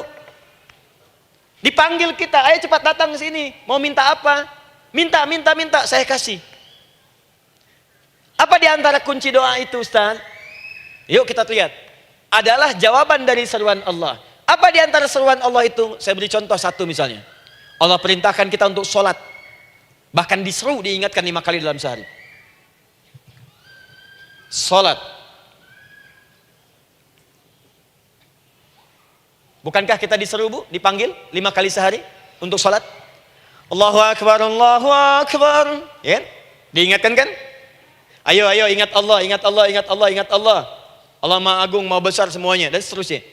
Perhatikan baik-baik. Apa tujuan Allah menyuruh kita dalam sholat? Ternyata bukan ingin memberikan beban ruku dan sujud. Bukan sujudnya yang penting. Karena semua makhluk tidak sujud pun tidak akan menurunkan status Allah sebagai Tuhan. Allah tetap Allah, gak ada ruginya. Yang rugi kita, ternyata ketika disuruh sujud, disuruh ruku itu, ternyata yang ditunggu itu bukan ruku sujudnya. Allah nunggu, punya masalah apa? Mau minta apa? Karena itu dalam ilmu fikih, ibu buka semua kitab fikih. Salat itu secara bahasa disebut dengan doa. Nama lain dari doa adalah salat. As-salatu hiya doa. Salat adalah doa. Karena itu semua bacaan dalam salat doa semua. Coba lihat. Baru takbir Allahu Akbar, doa iftitah. Al-Fatihah doa, Bu, jangan dikira Al-Fatihah enggak ada doanya. Nih, nanti saya berikan cepat ya. Ini highlight dulu. Highlight dulu. Dalam sholat itu ada 4 keadaan. Ingat ini baik-baik. Nanti ibu manfaatkan, minimal zuhur lakukan. Ada berapa keadaan? 4. Ada 4 posisi, 4 keadaan dalam sholat. Yang kalau ibu berdoa benar, meminta di situ dengan benar, itu seketika akan dikabulkan. Seketika. 1 saat berdiri. 2 saat ruku'. 3 saat sujud. 4 sesaat sebelum salam. Berdiri, ruku', sujud, sesaat sebelum salam. Baik, sebelum saya bahas lebih jauh, saya ingin sampaikan dulu. Jadi ternyata ketika kita diminta oleh Allah menunaikan sholat, itulah cara kita memohon, Bu. Itulah waktu kita meminta. Dan dahsyatnya dalam sehari itu 5 kali ditungguin, Bu. Mana ada manusia di muka bumi ini buka pintu rumahnya 5 kali sehari, cuma untuk memberikan apa yang dibutuhkan. Sesoleh-solehnya Ustadz, gak ada yang mengatakan, ayo 5 kali sehari datang aja ke rumah saya. Kalau butuh apa-apa ambil. Butuh kulkas, ambil kulkasnya. Butuh TV, ambil. Gak ada begitu. Allah itu maha baiknya, 5 kali sehari dipanggil. Dari subuh sampai zuhur. Kita bangun tidur aja, punya masalah nggak? Ayo minta, disuruh sholat 2 rakaat. Dan sholatnya nggak usah banyak-banyak, 2 rakaat aja dulu supaya nggak ada beban. Itu pun kadang-kadang masih lupa berapa rakaat kita sholat. Ya. Ayo sujud, disuruh minta, punya masalah nggak? Terus dari subuh sampai ke siang dipanggil lagi. Punya masalah lagi nggak? Disuruh zuhur 4 rakaat. Karena waktunya cukup panjang, suruh 4. Ayo minta. Ada masalah apa? Minta sujud kita. Minta mohon. Dari zuhur ke asar ditanya lagi, ada masalah nggak? Panggil lagi. Ke maghrib sampai ke isya sebelum tidur, supaya tidurmu enak, masalah nggak ada, tenang, nikmat, nyaman istirahatnya. Ada masalah nggak? Disuruh sholat lagi. Jadi kalau orang paham sholat itu kunci kebahagiaan, dia akan senang menunaikan sholat. Makanya ketika ibu bertanya, kenapa saya sholat? Dijawab oleh muadzin, hayya 'alas shalah, ayo sholat. Kenapa sih sholat? Hayya 'alal falah. Yuk bahagia. Ayo tenang. Yuk dapatkan apa yang kamu inginkan. Falah. Jadi kalau orang paham sholat itu menyelesaikan persoalan, tentu orang akan berbondong-bondong semangat untuk menunaikan sholat. Cuman sayang segelintir orang itu menilai sholat sebagai beban. Jadi sebagai kewajiban beban saja, makanya sholatnya nggak nikmat. Karak tadi duhur, ayeuna asar deui. Tuh. Ya bagaimana doanya bisa dijawab? Anda datang pada orang, tapi datangnya dengan marah-marah. Datangnya dengan mencelanya. Ya bagaimana dia bisa memberikan kebutuhan Anda? Anda datang pada Allah dengan niat yang tidak ikhlas. Setelah itu kemudian menggunjingkannya, bagaimana bisa dijawab? Tuntutan tinggi. Tapi datang tidak membawa prestasi, ya bagaimana bisa diberi? Catat tuh, bikin status. Paham ya? Nah ini bagian pertama. Jadi cara pertama, respon kata Allah, seruan Allah. Rumus pertama sholat. Nah sekarang saya ajarkan lagi. Ini belum selesai nih Bu. Ini panjang bahasannya nih. Sampai jam berapa kita? 10 ya? Oh, banyak. Oh, mau sampai jam 5 silahkan. Saya jam 10 selesai. Ya. Lihat sini. Oke, saya punya sekitar 1 jam kurang ke depan. Saya ingin terangkan sedetil-detilnya gitu ya. Dan saya hanya menyampaikan isi Al-Quran. Quran, hadis, Quran, hadis. Sekarang gini, Ustadz saya sekarang paham, sholat berarti kunci untuk menyelesaikan masalah. Di sholat saya akan memohon. Sekarang Ustadz, bagaimana cara saya merespon sholat? Kan kata Allah, saya menyeru, respon gitu kan? Kita dipanggil sholat nih, Allahu Akbar, dipanggil. Bagaimana cara meresponnya? Sebelum minta. Awas, ibu ingin datang mengajukan proposal. Datang kepada wali kota, datang kepada gubernur, datang kepada presiden, datang kepada menteri sebelumnya. Bukankah ibu mempersiapkan diri? Penampilan ditata, proposal dibagus-bagusin gitu kan? Yang paling hebat itu kadang-kadang malam-malam latihan depan cermin. Bapak wali kota yang saya hormati. Lihat semuanya tuh. Dan yang paling luar biasa, maaf ya, janjian jam 7 dengan Pak Wali Kota, datang jam 6 ke Balai Kota. Sekarang ibu punya janji dengan Allah. Janji itu sudah diketahui sebelum pertemuannya. Kalau tidak percaya, 5 waktu ini ibu sudah hafal Bu. Ya, bahkan disuruh ngapalin oleh Allah. Buka Quran surah ke-4. Surah ibu, surah mama, An-Nisa. Ayat 103, Quran surah 4 ayat 103. فَإِذَا قَضَيْتُمُ الصَّلَاةَ فَاذْكُرُوا اللَّهَ قِيَامًا وَقُعُودًا وَعَلَى جُنُوبِكُمْ فَإِذَا اطْمَأْنَنْتُمْ فَأَقِيمُوا الصَّلَاةَ. Lihat ujung ayatnya. Inna salata kanat 'alal mu'minina kitaban mawquta. Sungguh semua waktu salat itu telah ditetapkan waktunya bagi orang beriman. Itu terjemahan biasa. Kalau terjemahkan pakai ilmu balaghah, sungguh orang beriman itu hafal waktu-waktu salat. Tahu waktunya. Apalagi kalau di waktu itu ibu punya kepentingan, pasti hafal. Kalau ibu benar memprioritaskan sholat dan menilai sholat sebagai solusi hidup, menilai sholat sebagai kebutuhan, ibu pasti akan hafalkan itu Bu. Nih ya, ibu dapat bagian arisan nih, bulan ini misalnya. Dan memang bagian jatah ibu, demi Allah saya katakan, sebulan sebelumnya ibu sudah hafal tanggalnya kapan. Bahkan di kalender tuh diwarnain. Papa, bagian mama nanti bulan ini. Tuh. Dicatat semua, di tempat siapa, jam berapa, datang dengan penuh keceriaan dan kebanggaan. Luar biasa. Hanya untuk urusan dunia yang itu habis gitu. Jika dia tidak meninggalkan ibu, ibu yang meninggalkan dia duluan. Sekarang 5 kali sehari semua diberikan, bahkan lebih daripada dunia dan seisinya. Harusnya sih wajarnya dihafalkan waktunya dan ibu hafal. Ayo, subuh jam berapa sekarang? Lihat sini, bukan ke atas. Ditutup tuh. Tuh, sana tuh. Subuh jam berapa? Ayo ngelihat ke sana, 4:43. Zuhur jam berapa? Tuh. Asar, maghrib, isya. Itu kan kunci ibadah. Dan kunci ijabah, kunci ibadah, kunci ijabah. Di situ ada pengabulannya. Ini gimana mau minta, waktu permintaannya aja nggak hafal. Gimana mau bermohon, datangnya aja telat. Karena itu, bagaimana cara merespon seruan Allah? Diaturlah di Quran surah kedua ayat 152. Paling kanan sebelah bawah. Quran surah kedua ayat 152. Ibu masih ingat? Bukankah sholat disebut sebagai zikir? Masih ingat? Ya, di surah ke-20 ayat 14. Wa aqimis sholata lidzikri, tunaikan sholat sebagai zikir kepadaku. Sekarang lihat ya. Lihat ketentuan Allahnya. Kalau ibu dipanggil untuk sholat, dipanggil untuk zikir, cepat respon. Ibu cepat respon, Allah pun akan cepat merespon permintaan ibu. Lihat kalimatnya. Fadhkuruni adzkurkum. Fadhkuruni adzkurkum. Kalian mengingat saya, maka saya pun akan ingat dengan kalian. Kalian zikir kepada saya, ingat saya, kata Allah, maka saya pun akan ingat kalian. Di antara makna zikir, salat. Kalau ibu salat mengingat Allah dengan cepat, maka Allah pun akan cepat mengingat kita. Contoh.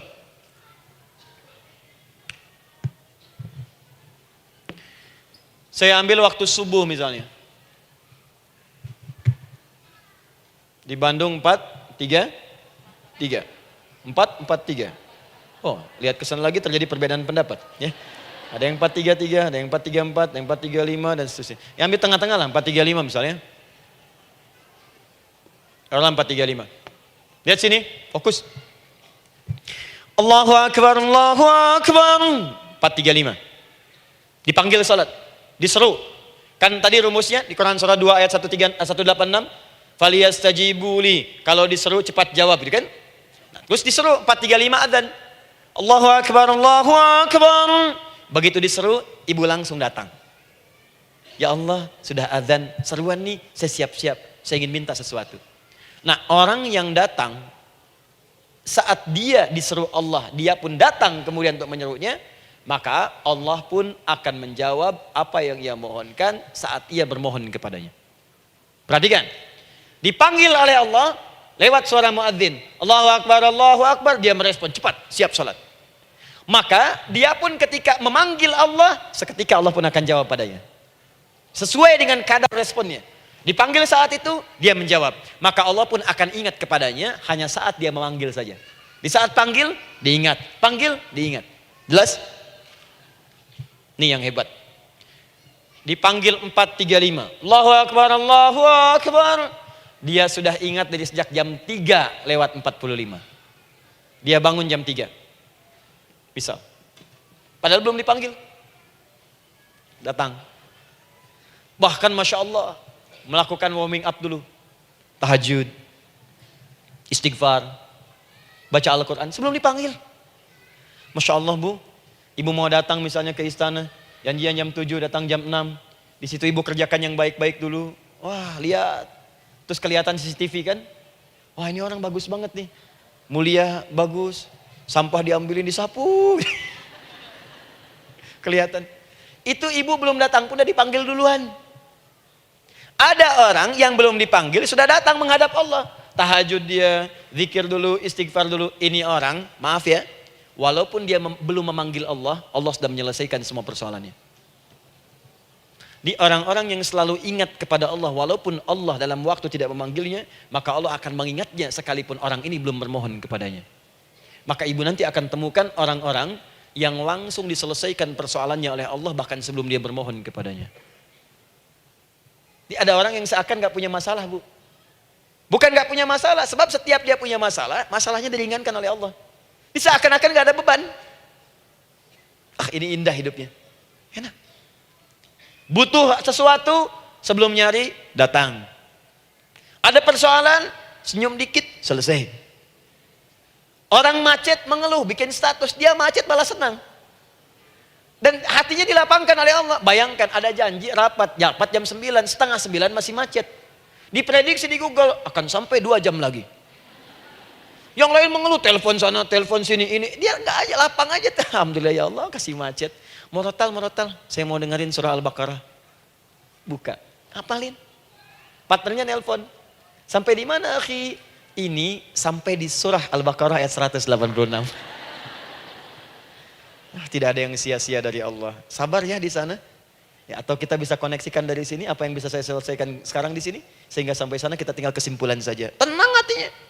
Gak ada gerasak, gerusuk, gelisah gini, telepon sana sini, klaksonin. Dasar lampu merah, lama, birunya sebentar. Padahal biru nggak ada, yang ada hijau kan. Rame. Jadi kalau sudah begitu enak, Bu. Yang perempuan ada di Quran Maryam. Maryam kan perempuan. Dan Maryam itu bukan nabi, bukan rasul. Ingin memberikan pesan kepada ibu, perempuan dimanapun. Tidak harus jadi nabi supaya doa cepat dikabulkan. Tidak harus menjadi rasul. Ini Maryam bukan nabi, bukan rasul. Tapi dia ini luar biasa. Sebelum dipanggil udah datang. Zikirnya tak terlukiskan.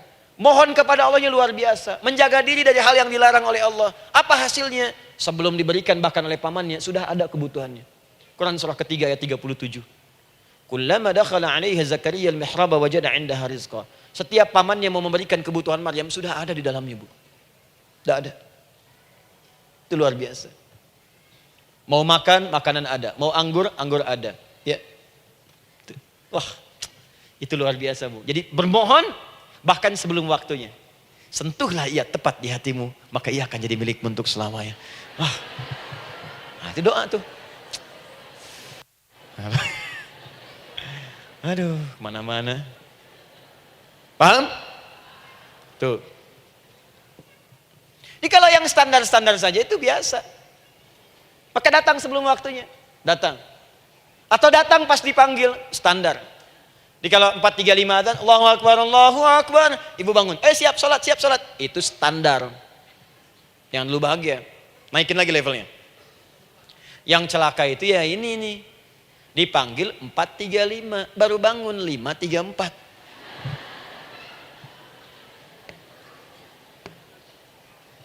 Sholat subuh belum, nuntutnya udah banyak. Ya Allah, kurang apa lagi aku bermohon kepadamu. Sudah aku meminta sekarang, sholat subuh aja belum. Jadi mana keadilannya? Jadi yang pertama, respon seruan Allah. Disitulah Allah pun akan cepat merespon apa yang kita kemudian butuhkan. Jadi yang pertama lewat sholat ya Bu ya. Ingat sholat. Dan sholat itu tadi dari 4 posisi saya ajarkan yang pertama saja satu. Supaya nggak terlampau panjang ya. Berdiri Bu. Saya ajarkan satu, setiap ibu dalam keadaan berdiri dan membaca Al-Fatihah pada kalimat iyyaka na'budu wa iyyaka nasta'in.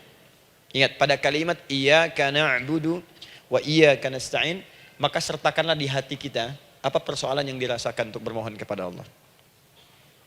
Saya ajarkan cepat, kalau ibu mau belajar lebih detail, ikuti kajian kami di fikih salat, sifat salat Nabi sallallahu alaihi wasallam. Nanti saya terangkan semua dalilnya.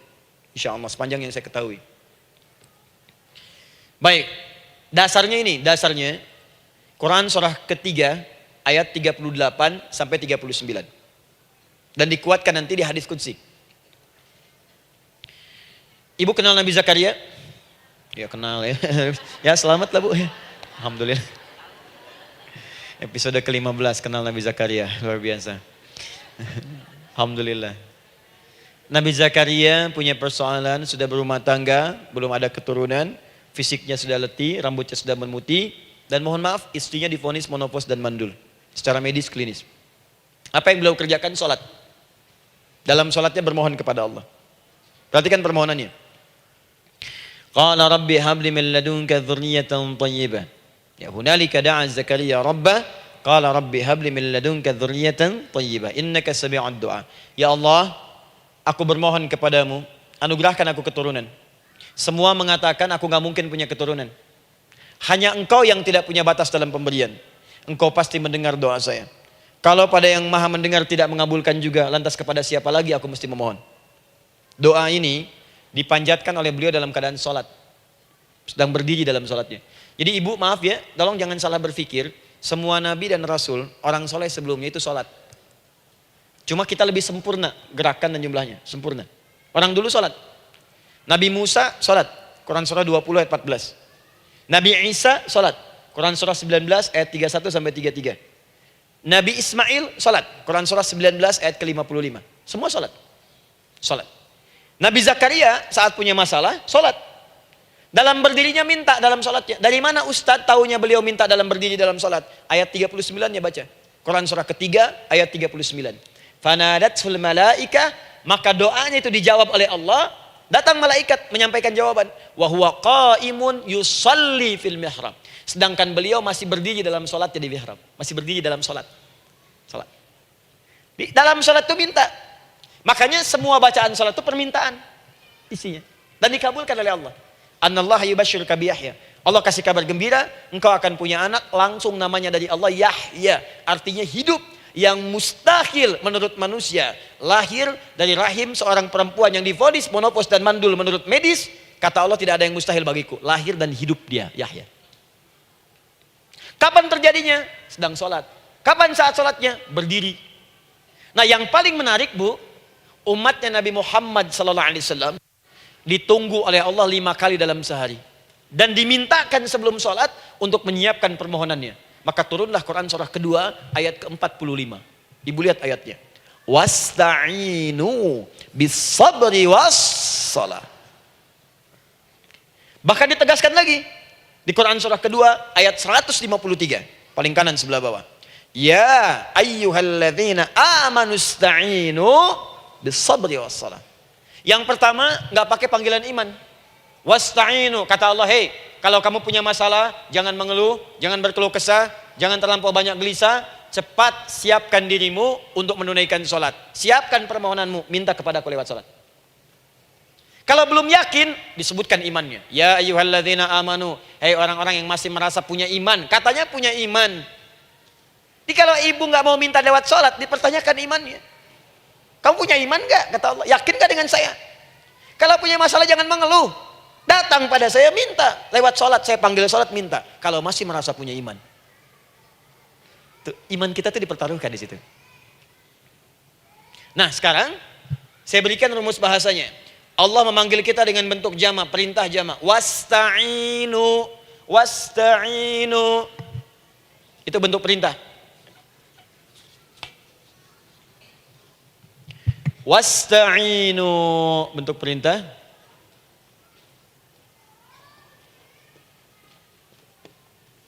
Wasta'inu. Dan jika kalian perhatikan cara menerjemahkannya, dan jika kalian punya persoalan dalam hidup, punya kebutuhan, maka bergegaslah siapkan dirimu untuk minta kepadaku solusi. Wasta'inu, dan mintalah oleh kalian pertolongan, solusi. Bisabri wassalah. Pertama sabar dulu. Sebelum sholat, sabar dulu dengan itu. Tahan dulu. Terima dulu. Jangan mengeluh, terima dulu. Nanti dalam sholat minta solusi. Itu maksudnya. Punya masalah sekarang jam 9 lewat. Sabar, tahan dulu. Koreksi diri, istighfar. Nanti zuhur minta. Atau duha sekarang sholat. Datang ke masjid, sholat duha minta. Tahiyatul masjid minta sekarang. Sabar. Ini sabar, terima dulu. Jangan mengeluh, sabar. Ingat, terima, sabar. Karena Allah mustahil memberikan ujian masalah kalau kita tidak sanggup menerimanya. La yukallifullahu nafsan illa. Saya sering katakan bu ya, maaf kalau kalimat ini mungkin kurang berkenan. Tapi kalimat ini nyata. Kalau ibu sekarang punya masalah seberat apapun, itu artinya hanya ibu yang sanggup untuk menerimanya. Saya tidak. Betul, karena itu persoalan itu dititipkan kepada ibu, bukan kepada seorang bernama Adi Hidayat. Ibu yang dipercaya. Ya ibu dipercaya oleh Allah. Kenapa ibu tidak yakin dengan itu?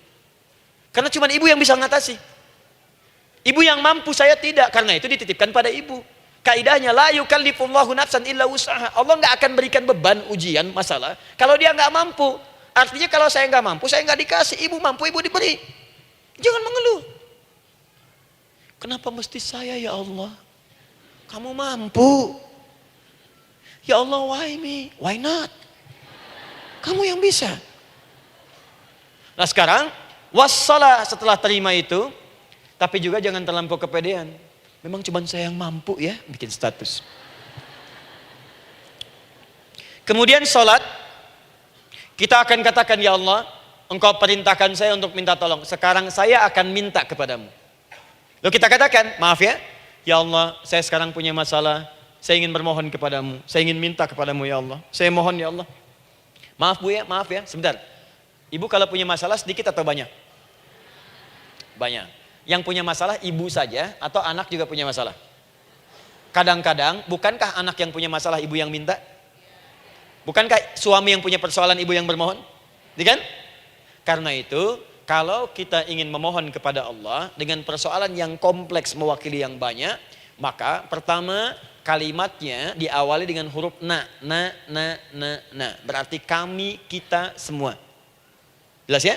Nah, ibu ingin robah kalimatnya minta tolong. Kata Allah, minta kepadaku pertolongan. Wasta'inu. Ibu ingin robah menjadi bentuk permintaan. Rubah kalimatnya menjadi nasta'in. Nasta'in. Nasta'in.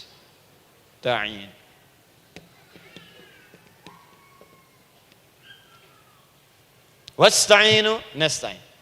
Minta kepada siapa tadi? Allah. Boleh minta kepada selain Allah? Tidak. Hanya kepada Allah saja?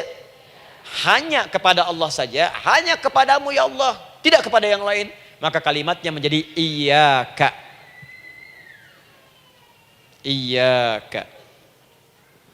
Hanya kepadamu saja ya Allah. Engkau berjanji kalau ada masalah minta aku berikan. Sekarang hanya kepadamu saja ya Allah aku bermohon. Maka kalimatnya namanya iyyaka nasta'in. Sekarang saya tanya kepada ibu, apakah dalam sholat ibu membaca kalimat iyyaka nasta'in? Tuh. Saya mau tanya, ibu bacanya saat ruku atau saat sujud? Berdiri. Gak ada orang ruku baca kalimat ini. Allahu Akbar, iyyaka na'budu wa iyyaka nasta'in. Berdiri. Iyyaka na'budu wa sekarang saya bacakan hadis qudsinya. Tersambung dari Nabi sallallahu alaihi wasallam. Qala Rasulullah sallallahu alaihi wasallam, qala Allah azza wa jalla. Allah langsung yang berfirman lewat hadis qudsi. Perhatikan bahasanya. Qasamtu shalah baini wa baina 'abdi. Saya bagi dalam salat itu dua bagian, antara hak aku dan hak hambaku. Wali 'abdi ma sa'ala.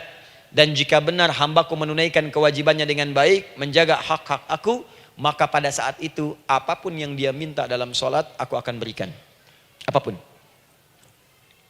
Kapan itu terjadi? Perhatikan kalimatnya. Idza qala al-'abdu, kalau hamba mulai membaca dalam salatnya, alhamdulillahi rabbil alamin.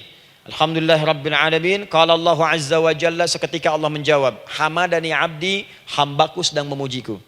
Ibu ingat baik-baik Bu ya. Ingat baik-baik. Setiap ibu baca Al-Fatihah dalam salat itu Allah memperhatikan dan menjawab bacaan ibu. Tadi masih ingat ketika saya katakan wa idza sa'alaka 'ibadi anni fa inni qarib, Allah itu dekat. Ya. Wa idza qala al-'abdu ar-rahmanir rahim, kalau hamba melanjutkan ar-rahmanir rahim, qala Allah azza wa jalla, Allah langsung menjawab athna 'alayya 'abdi, hambaku sedang menyanjungku. Wa idza qala al-'abdu maliki yaumiddin, ketika hamba berkata maliki yaumiddin, qala Allah azza wa jalla, Allah menjawab majjadani 'abdi, hambaku sedang mengagungkanku. Sekarang perhatikan kalimat ini. Wa idza qala al-'abdu, jika seorang hamba berkata iyyaka na'budu wa iyyaka nasta'in, ya Allah, sekarang hamba salat ibadah atas perintahmu. Dan hamba minta ya Allah, hamba punya masalah, hamba punya persoalan dan kau janjikan minta dalam salat. Qala Allah azza wa jalla, Allah jawab, hadza baini wa baina 'abdi, inilah perjanjian aku dengan hambaku. Wali 'abdi, kalau hambaku benar salatnya sampai bacaan ini, masalah apapun yang dia minta sekarang aku akan kabulkan. Dalam berdiri. Cuman sayang, kadang-kadang dalam keadaan ini banyak yang tidak minta. Maka caranya saya sampaikan yang pertama, kalau ibu sudah sampai ke bacaan ini, iyyaka na'budu wa iyyaka nasta'in, sertakanlah dalam hati ibu. Enggak usah dilafadzkan. Sertakan ibu punya masalah apa. Atau secara umum minta solusi. Minta. Nabi itu kalau sholat, Nabi SAW kalau sholat, Itu kalau baca ayat-ayat Quran, itu seringkali berhenti, Bu. Sering berhenti. Kalau dalam ayat doa, beliau berhenti, mohonkan dengan baik. Kalau ayat-ayat surga, minta supaya umatnya ke surga. Ayat-ayat neraka, mohon supaya umatnya dibebaskan dari neraka. Minta. Kesaksiannya banyak. Hudzaifah al-Yamani pernah salat di belakang Nabi, begitu. Abdullah bin Mas'ud radhiyallahu ta'ala anhu salat di belakang Nabi, begitu. Ubay bin Ka'ab radhiyallahu ta'ala anhu salat di belakang Nabi, begitu. Di kesaksian mereka sama semua. Makanya seringkali itu nggak sadar, enak salat dengan Nabi itu. Nyaman. Kalau baca ayat surga seakan-akan pengen cepat ke surga. Kalau baca ayat doa berdoa, jadi nggak sadar. Rakaat pertama 100 ayat aja Al-Baqarah. Ya, kadang-kadang lewat ke Ali Imran. Pernah rekornya 5 juz 4 halaman, An-Nisa ayat 176 baru berhenti. Ya walaupun besoknya nggak pada ikutan lagi. Ya, karena merasa ini kapan rukunya gitu, sekarang atau nanti, sekarang atau nanti. Tapi enak. Nah, saya ajarkan satu hal, kalau kita sampai pada bacaan Al-Fatihah tadi, jeda sejenak, Bu, rasakan itu, minta. Minta. Setelah itu, Allah ajarkan satu lafaz, kalau lafaz ini benar dibacakan oleh Ibu, benar dibacakan, maka seketika doa akan dijawab. Langsung dikabulkan. Apa bacaan itu? Nanti dalam pelajaran selanjutnya kita akan bahas ya, insya Allah. Masih ada waktu? Oh ya, kalau masih kita bahas ya. Masih. Ada sesi mau jawab pertanyaan dulu, diskusi dulu, atau saya teruskan sebentar? Teruskan ya. Baik, kalau kita sampai jam 10, saya jeda sampai ke 9.45. Jadi 15 menitnya kita bisa diskusi ya. Baik. Apa lafaz yang kita bisa mohonkan? Teruskan ayatnya. Ihdinas siratal mustaqim. Ihdinas siratal mustaqim. Ihdinas siratal mustaqim. Ini Bu, nanti Ibu lihat dalam kajian tafsir yang kami sampaikan, juga dalam kajian fikih salat saya bahas dengan detail. Di sini singkat saja, singkat padat. Ihdina itu, ya Allah berikan kami hidayah, berikan kami jalan, berikan kami petunjuk, tunjukkan kami jalan yang lurus. Kalimat ihdina asalnya dari kata hidayah. Hidayah, jamaknya hudan. Ihdina, berikan kami hidayah, berikan kami hudan.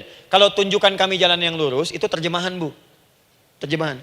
Kalau Ibu ingin makna tafsir per huruf, per kalimat, bahkan per harokat, itu semua ada maknanya. Karena semua kalimat Quran itu mukjizat. Ihdina dari kata hidayah, hudan, berikan kami hidayah. Hidayah dalam bahasa Arab itu banyak maknanya. Bisa solusi dari semua persoalan. Bisa jalan menuju kemudahan. Bisa kesuksesan. Bisa petunjuk, banyak.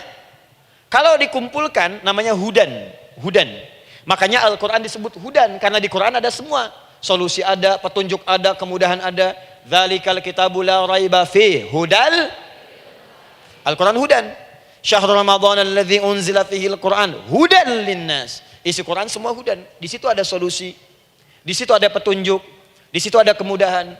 Kalau kita ingin minta semua itu, kalimatnya dikatakan fi'il amr lit talab, permohonan dalam bentuk kalimat permintaan. Ihdina, berikan kepada kami hudan. Kalau sudah mengatakan ihdina artinya minta solusi, minta kemudahan, minta petunjuk. Jadi ketika Ibu mengucapkan kalimat ihdinas siratal mustaqim, itu artinya ya Allah berikan kepada kami solusi dari masalah yang sedang saya hadapi. Berikan petunjuk dari persoalan yang sedang saya jalani. Berikan kemudahan ya Allah dari kesulitan yang tengah saya hadapi. As-siratal mustaqim, yang lurus, yang gampang. Karena jalan yang gampang itu lurus, gak berkelok Bu. Langsung ke tujuan. Saya mau ke sini jalannya belok-belok, gak langsung, kan gak enak. Ibu mau ke satu undangan, jalannya belok sini, belok sini, belok sini, belok sini. Kelokan 9, kelokan 7, kelokan 8. Ya. Kan rasanya berliku. Ibu ingin mendapatkan solusi, tapi dilempar-lempar. Ke sini dulu berkelok, sini dulu, sini dulu, sini dulu. Kenapa nggak Ibu lurus dapatkan langsung? Dalam bahasa Arab, apalagi kalimat yang fasih, mendapatkan sesuatu dengan gampang, dengan mudah. As-siratal mustaqim, lurus ke tujuan, cepat, mudah. Apalagi ke surga nanti, tunjukkan kami jalan yang lurus, yang benar, hak dari Allah dan mudah didapatkan. Itu maksudnya. Ini bukan sekedar tunjukkan jalan yang lurus, solusi yang mudah, yang gampang, yang cepat. Paham di sini ya? Seperti orang-orang dulu mendapatkannya. Siratal ladzina an'amta 'alaihim. Seperti orang dulu mendapatkan semua kenikmatan ketika mereka bermohon kepadamu ya Allah. Siapa mereka? Ada 4 golongan disebutkan di Quran surah keempat ayat 69. Ada para nabi, orang-orang jujur siddiqin, para syuhada dan orang-orang soleh. Ya, wa may yuti'illaha wa rasul fa ulaika ma'al ladzina an'ama Allahu 'alaihim minan nabiyyina was-siddiqina wasyuhada was-shalihin. Para nabi dulu berdoa, ya Allah, saya ada masalah, dikabulkan. Kita minta, ya Allah, sekarang saya berdoa, tolong kabulkan seperti nabi-nabi dulu dikabulkan. Nabi Ayub sakit, berdoa dikabulkan. Kita sakit, dikabulkan. Nabi Ibrahim ada ujian, dikabulkan. Nabi Ibrahim punya ujian dengan anak. Kita ada ujian dengan anak, minta dikabulkan. Anak-anak berselisih, ada yang dendam, yang iri. Seperti anaknya Nabi Yakub. Nabi Yakub berdoa, dikabulkan. Kita minta, dikabulkan. Ada syuhada, berdoa, dikabulkan. Kita minta, dikabulkan. Orang soleh berdoa, minta dikabulkan. Kita minta dikabulkan. Ya Allah, seperti engkau kabulkan doa orang-orang dulu yang melahirkan nikmat, mohon kabulkan kami yang minta sekarang dan mendapatkan kenikmatan itu. Itu maksudnya. Ya, siratal ladzina an'amta 'alaihim. Siapa an'amta 'alaihim di sini? Ulaikal ladzina an'amallahu 'alaihim. Sama persis kalimatnya.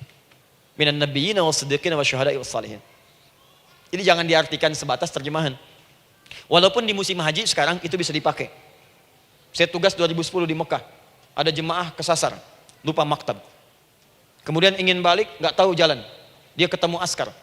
Askar nggak bisa bahasa Indonesia, dia nggak bisa bahasa Arab. Tapi dia hafal Al-Fatihah. Datang kepada askar, dia tunjukkan gelangnya. Pak, ihdinas siratal mustaqim. Tunjukkan saya jalan yang lurus. Bikin gelang. Askar nggak bisa bahasa Indonesia. Dikasih bahasa Arab nggak paham-paham. Tapi askar ini pun cerdas. Dia tunjuk, dia lihat gelangnya. Oh, maktab sana. Siratal ladzina an'amta 'alaihim ghairil maghdubi 'alaihim waladdallin. Lurus, jangan belok-belok. Kalau belok nanti engkau tersesat atau dicaci maki orang. Maghdub ya dicela orang. Dhalin tersesat, kan? Jangan dicela, jangan sesat, lurus.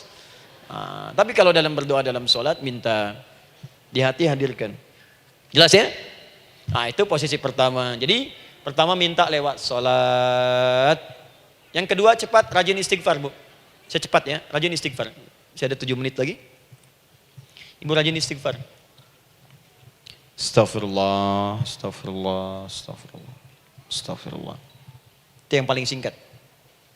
Astaghfirullahaladzim, astaghfirullahaladzim, astaghfirullahaladzim. Itu yang menengah. Astaghfirullahaladzim, alladzi la ilaha illa huwal hayyul qayyum wa natubu ilaihi. Astaghfirullahaladzim, alladzi la ilaha illa huwal hayyul qayyum wa natubu ilaihi. Astaghfirullahaladzim, alladzi la ilaha illa huwal hayyul qayyum wa natubu ilaihi. Itu yang cukup panjang. Ibu rajin istighfar. Orang yang rajin istighfar itu diantara yang disebutkan dalam riwayat-riwayat adalah orang-orang yang cepat dijawab doanya. Hanya dengan istighfarnya. Jadi dia tuh punya keinginan, dia nggak katakan. Jadi keinginan di benaknya dia, terus dia istighfar. Astagfirullah, astagfirullah, astagfirullah. Itu kalau benar rajin istighfar, seketika dikabulkan. Cepat. Ada seorang yang hidup, ini tukang roti. Di zaman Imam Ahmad bin Hanbal. Saya pernah kisahkan ini di beberapa keadaan. Orang ini itu ahli istighfar. Jadi maaf ya Bu ya, bukan istighfarnya pas ada keperluan aja, bukan. Ada ta'lim Ustaz Adi, sab pertama astagfirullah, astagfirullah, astagfirullah, bukan. Besok ada arisan, astagfirullah, astagfirullah, bukan. Jadi bukan ada keperluan istighfar, bukan. Orang ini membiasa istighfar.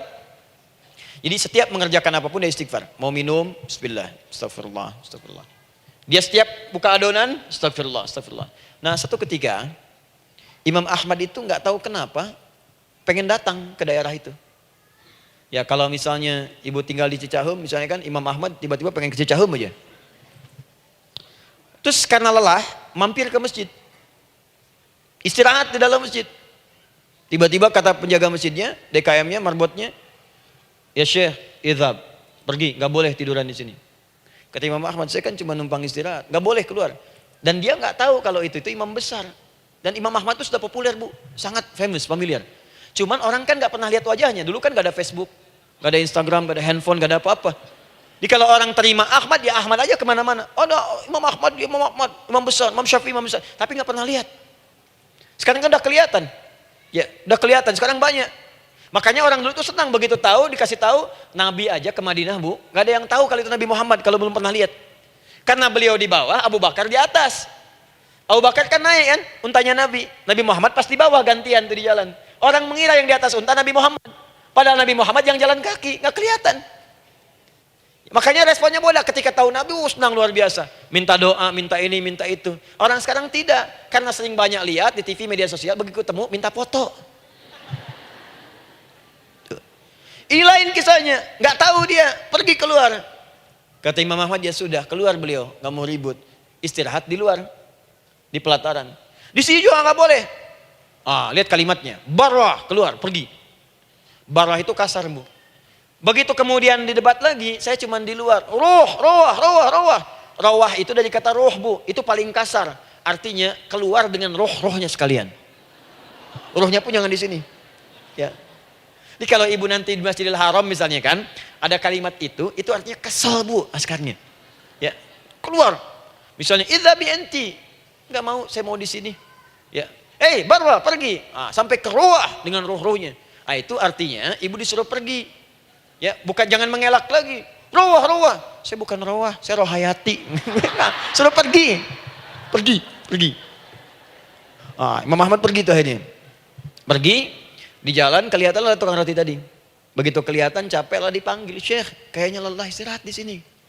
Dan tukang roti pun nggak tahu kali itu Imam Ahmad. Begitu istirahat, duduk, kelihatan Imam Ahmad setiap buka adonan, astagfirullah. Bikin lagi, astagfirullah. Imam Ahmad tahu faidah itu. Tapi ingin menguji si tukang roti ini, ditanya. Ya akhi, kamu ini kenapa setiap Anda menanam adonan itu, tepung itu, Anda mengucapkan istighfar, astagfirullah. Perhatikan jawabannya. Wallahi demi Allah, tidak pernah saya beristighfar dalam setiap aktivitas saya, kecuali Allah selalu mengabulkan doa yang saya mohonkan. Di setiap minta, astagfirullah, itu dikabulkan. Cuman satu yang sampai sekarang belum terkabul. Apa itu kata Imam Ahmad? Saya ini selalu bermohon kepada Allah, ya Allah, mohon sebelum saya wafat atau setelah ia wafat, pertemukan saya ya Allah dengan Imam Ahmad bin Hambal. Sebelum saya yang wafat atau wafat Imam Ahmad. Kata Imam Ahmad, astagfirullah. Allahu Akbar.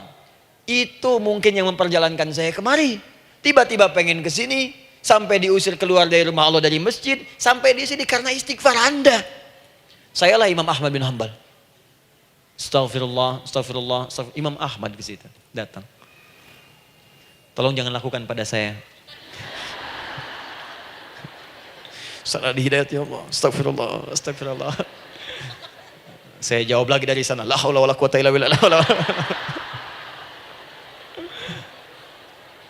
Ini istighfar. Nah, kapan istighfar yang baik? Istighfar yang baik dilakukan setelah tahajud sebelum fajar. Saya ulang ya. Setelah tahajud sebelum fajar. Dalilnya Quran surah ke-51 ayat 18. Baca dari ayat 15 sampai 18-nya. Jadi ibu kalau mau seperti itu, rajin tahajud dulu, Bu. Tahajud. Setelah itu biasakan istighfar. Itu latihan dulu, itu baru latihan. Ingat ya, istighfar menjelang fajar di waktu sahar, itu baru latihan. Astagfirullah. Nanti kalau sudah banyak latihan, ibu akan refleks. Mau duduk masuk mobil, astagfirullah. Duduk mau makan, astagfirullah. Ya, kadang-kadang ibu mau ambil handphone, astagfirullah. Itu refleks di lisan kita keluar. Ahli istighfar itu nggak direncanakan keluar di lisannya. Astagfirullah. Kalau sudah seperti itu, berbahagialah. Karena apapun kadang ibu inginkan, sepanjang itu ibu butuhkan, seketika dikabulkan. Ya. Yang ketiga, yang terakhir. Sudah 9:45, boleh sedikit? Ya, yang terakhir ya, terakhir. Jangan khawatir, setelah ini selesai. Jangan khawatir. Yang ketiga, ini amalan yang paling dahsyat. Jadi yang pertama minta dikabulkan. Yang kedua baru istighfar dikabulkan. Yang ketiga nggak ngapa-ngapain dijawab. Artinya baru terbersit, ada keinginan jawab seketika. Amalan yang ketiga ini adalah amalan yang dikerjakan karena cinta kepada Allah Subhanahu wa taala. Mahabbatillah, kecintaan kepada Allah. Amalan yang dikerjakan karena cinta kepada Allah Subhanahu wa taala. Amalannya mencintai Allah. Beda, Bu. Salat dengan cinta dibandingkan dengan sholat karena memenuhi kebutuhan atau kewajiban saja, itu akan lain. Ibu kalau benar-benar mencintai Allah, maka dalam sholat pun persiapannya akan beda. Saya beri contoh gini ya. Dari pakaian akan lain kata Al-Quran. Quran surah 7 ayat 31. Ya bani Adam khudhu zinatakum inda kulli masjid. Hei anak cucu Adam, kalau ada panggilan dari masjid, kenakan pakaian terindahmu. Di orang-orang yang mencintai Allah saat akan sholat, dia akan perhatikan dari pakaiannya. Jauhkan dari yang haram. Terus cari yang paling baik yang dia kenakan. Gak akan sembarangan. Kalau ibu pakai mukena juga cari mukena yang paling indah. Bukan karena pengen dilihat orang. Karena ingin Allah menyaksikan sholat ibu dalam keadaan yang sempurna. Wudu itu hati-hati gitu. Quran surah ke-5 ayat ke-6. Ya ayyuhalladzina amanu idza qumtum ila shalah faghsilu wujuhakum wa aydiyakum ilal marafiq wamsahu bi ru'usikum wa arjulakum ilal ka'bain. Jika ada orang beriman mencintai Allah, mau salat, dia mau wudu, wudunya enggak akan sembarangan, Bu. Cuman basuh. Ya, bagian kepala juga harusnya kepala, dia rambut, takut selesai. Sampai ke kaki cuma disodorkan di keran, beres. Itu sih, anak kecil juga bisa. Orang ini lain. Dia akan pelan-pelan dilihat secara sempurna. Hati-hati, kerjakan karena Allah, karena ingin baik. Kalau orang sholat, hanya kebutuhan saja, maka yang penting dia takbir sampai salam selesai. Tapi ini tidak, dia akan pelajari bagaimana Nabi mengajarkan sholat yang benar. Bagaimana bacaan saya benar. Dia belajar ngaji supaya benar bacaan Fatihahnya.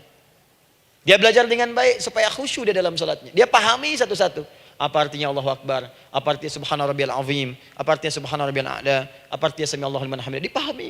Di begitu dia sholat dan baru takbir sudah paham isinya. Jika ada orang seperti ini, dia mengerjakan apa yang Allah perintahkan karena cinta dengan Allah. Dia berzakat karena ingin mencintai Allah. Dia berinfak karena cinta dengan Allah, bukan karena uangnya. Pokoknya kalau orang cinta itu, Bu, setiap pecinta dia akan memberikan apapun pada yang dicintai. Walaupun tadi minta. Dan pecinta itu sifatnya, kalau yang dicintainya senang sesuatu, akan otomatis ikut senang. Ibu misalnya senang ya dengan pasangan sebelum menikah. Pasangan senang kucing, ibu akan terpaksa senang kucing. Ibu cinta dengan anak, semua akan diikuti apa yang diinginkan. Seperti itu, cinta itu butuh pembuktian. Karena itu sering saya katakan pada akhwat ya yang belum menikah, yang masih muda-muda belum menikah, cinta itu butuh pembuktian. Jadi jangan percaya kalau ada orang yang bicara di lisannya gak ada buktinya. Aku akan seperti Dilan membawamu dalam motorku. Katakan padanya, aku tak butuh dengan rayuan kata-katamu. Itu hanya angin surga. Yang kubutuhkan, tuliskan namaku di buku nikah kita. Wah, catat. Itu caranya. Main ke Taman Dilan, cuman boncengan. Seakan dunia milik berdua, yang lain gak ada. Gombal. Udah ya? Jelas? Jadi amalan yang ketiga ini kerjakan karena Allah. Saya mau contohkan satu. Ibu pernah dengar Imam Malik bin Anas? Pernah ya? Gurunya Al-Imam Asy-Syafi'i, Imam Malik bin Anas, lahir di kisaran tahun 94-95 Hijrah. Siap Kang Dan. Wah, ini terakhir nih saya tutup nih. Benar-benar terakhir. Betul-betul. 10 menit lagi kalau ada nanti tanya jawab sedikit. Imam Malik ini, Bu, itu Masya Allah. Saking cinta pada Allah dan Rasul, itu tidak pernah, jangankan sholat. Dalam beliau memberikan fatwa pun akan mencari pakaian yang paling bagus. Paling indah. Dan beliau menjaga adab dalam menyampaikan kalimat Nabi pun itu luar biasa. Sampai satu kali pernah pakai jubah bagus, indah. Ada lebah menyengat di kepalanya, sedang menyampaikan hadis. Saking hormatnya terhadap hadis Nabi, lebah itu dibiarkan menyengatnya. Nggak mau memutus kalimat Nabi, hadis Nabi hanya untuk mengusir lebah, dibiarkan sampai tersengat. Apa yang Allah berikan kepada beliau? Allahu Akbar. Satu kali singkat berdiskusi dengan muridnya Al-Imam Asy-Syafi'i. Kata Al-Imam Asy-Syafi'i, ya guru, setahu saya rizki itu dicari dulu baru dikasih. Imam Malik lebih tinggi ilmunya pada saat itu. Beliau tahu ada 8 jenis rizki. Ya Syafi'i, ada rizki yang tidak perlu dicari, Allah berikan. Wah, berdebat tuh sampai berpisah. Setelah itu secara singkat Imam Asy-Syafi'i lewat di kebun anggur sedang panen anggur besar. Tiba-tiba tergerak untuk membantu, datang ke situ bantu. Begitu selesai dikasih hadiah anggur banyak, besar-besar, indah, enak, gitu kan? Ketika diberi itu langsung senang beliau. Bukan karena anggurnya, karena merasa pendapatnya benar. Jadi begitu bekerja baru dapat. Dibawalah anggur ini diberikan pada gurunya. Perhatikan adabnya terhadap guru. Kalau ibu adabnya bagus pada guru, keberkahan dapat, ilmunya pun menghunjam di jiwa. Imam Syafi'i nggak merasa benar, tapi memberikan sebuah jawaban dengan adab. Guru, tadi itu ada panen anggur, saya mencoba membantu. Begitu saya bantu, dikasih anggur, dikencangkan kalimatnya. Begitu saya bantu, dikasih. Dibantu dulu, baru dikasih. Kalau saya nggak bantu, saya nggak dikasih. Apa jawab Imam Malik? Imam Malik tersenyum, tertawa. Tabassama dhahika. Masya Allah Syafi'i, bahasa kita.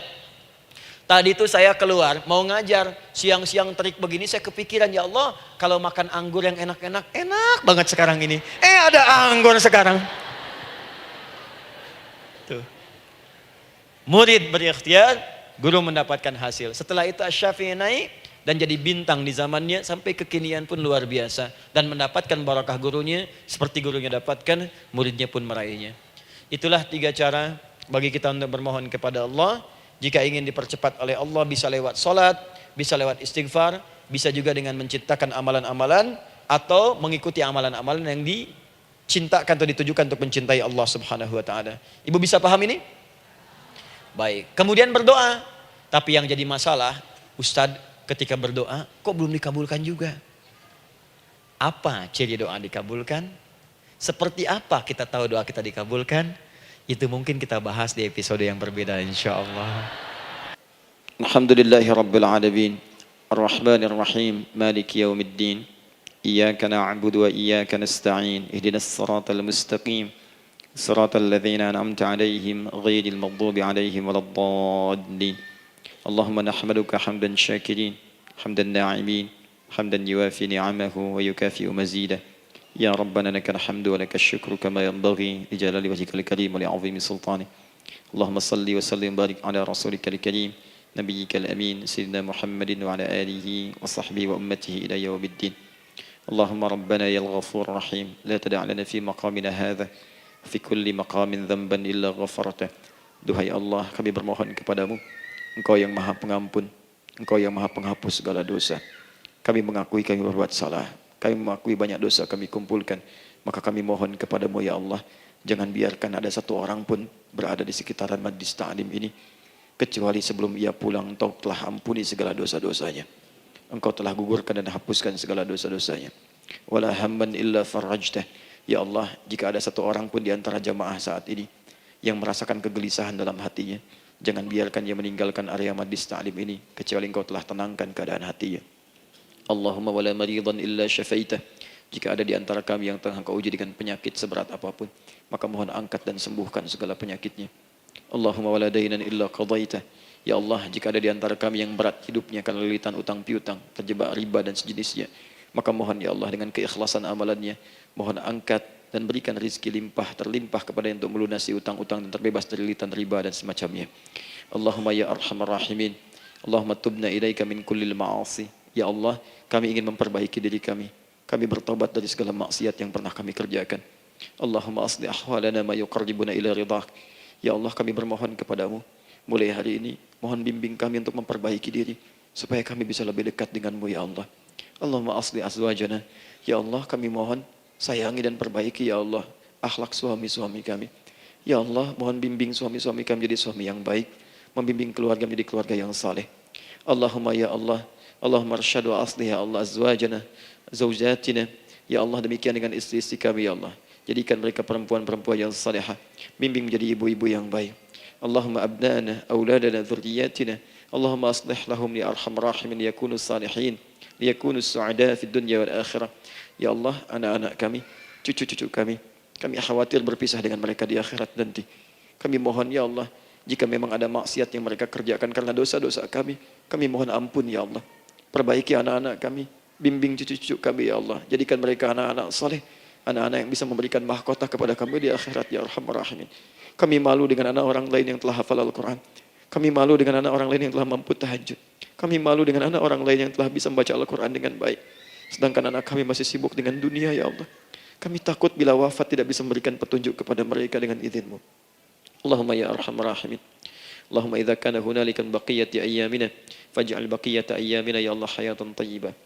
Duhai Allah, kami bermohon kepadamu, jika memang terbentang masa kehidupan bagi kami sampai dengan hari esok, maka mohon jadikan sisa-sisa hidup kami lebih baik daripada hari-hari yang sebelumnya. وإذا كان هذا اليوم من آخر أيامنا فاجعل يا الله هذا اليوم حسن الخاتمة.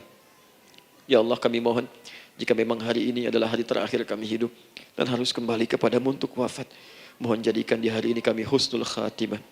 Allahumma qawwi lisanana ila kulli kalimat at-tauhid la ilaha illallah Muhammadur Rasulullah. Ya Allah, kami mohon jika kelak kami akan wafat, ringankan lisan kami untuk mengucapkan kalimat tauhid la ilaha illallah Muhammadur Rasulullah.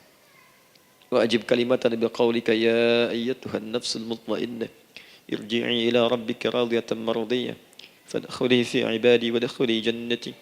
Ya Allah, kami mohon kelak nanti dalam sakaratul maut nanti, jika kami bermohon kepadamu dengan kalimat tauhid la ilaha illallah, mohon jawab kalimat kami ya Allah dengan panggilanmu yang indah. Ya ayyatuhan nafsul mutmainnah, hai jiwa yang sudah tenang, irji'i ila rabbika radiyatan mardiyah, hai cepat pulang menghadap kepada Rabbmu, hai cepat pulang menghadap kepada Rabbmu, hai cepat pulang menghadap kepada Rabbmu. Aku ridha dengan semua amalmu, engkau pun akan ridha dengan semua pemberianku. Adkhuli fi ibadi wadkhuli jannati, engkau aku masukkan dalam golongan hambaku, aku siapkan surga untuk menyambutmu. Allahumma ishtaqna bi Rasulillah sallallahu alaihi wasallam. Ya Allah, kami rindu sekali dengan Rasulullah sallallahu alaihi wasallam. Lam na'ish ma'ahu fil hayat wa lam narahu fil manam. Kami belum pernah hidup bersama beliau di dunia, tidak mampu menatapnya di alam mimpi. Maka mohon ya Allah, jangan biarkan kami berpisah dengan Rasulullah di akhirat nanti ya Rabbal Alamin. Jumpakan kami dengan Rasulullah di Taman Firdausmu yang paling indah. Allahumma ya arhamar rahimin, Allahumma rizqna yusra ya Allah likullil hujjaj.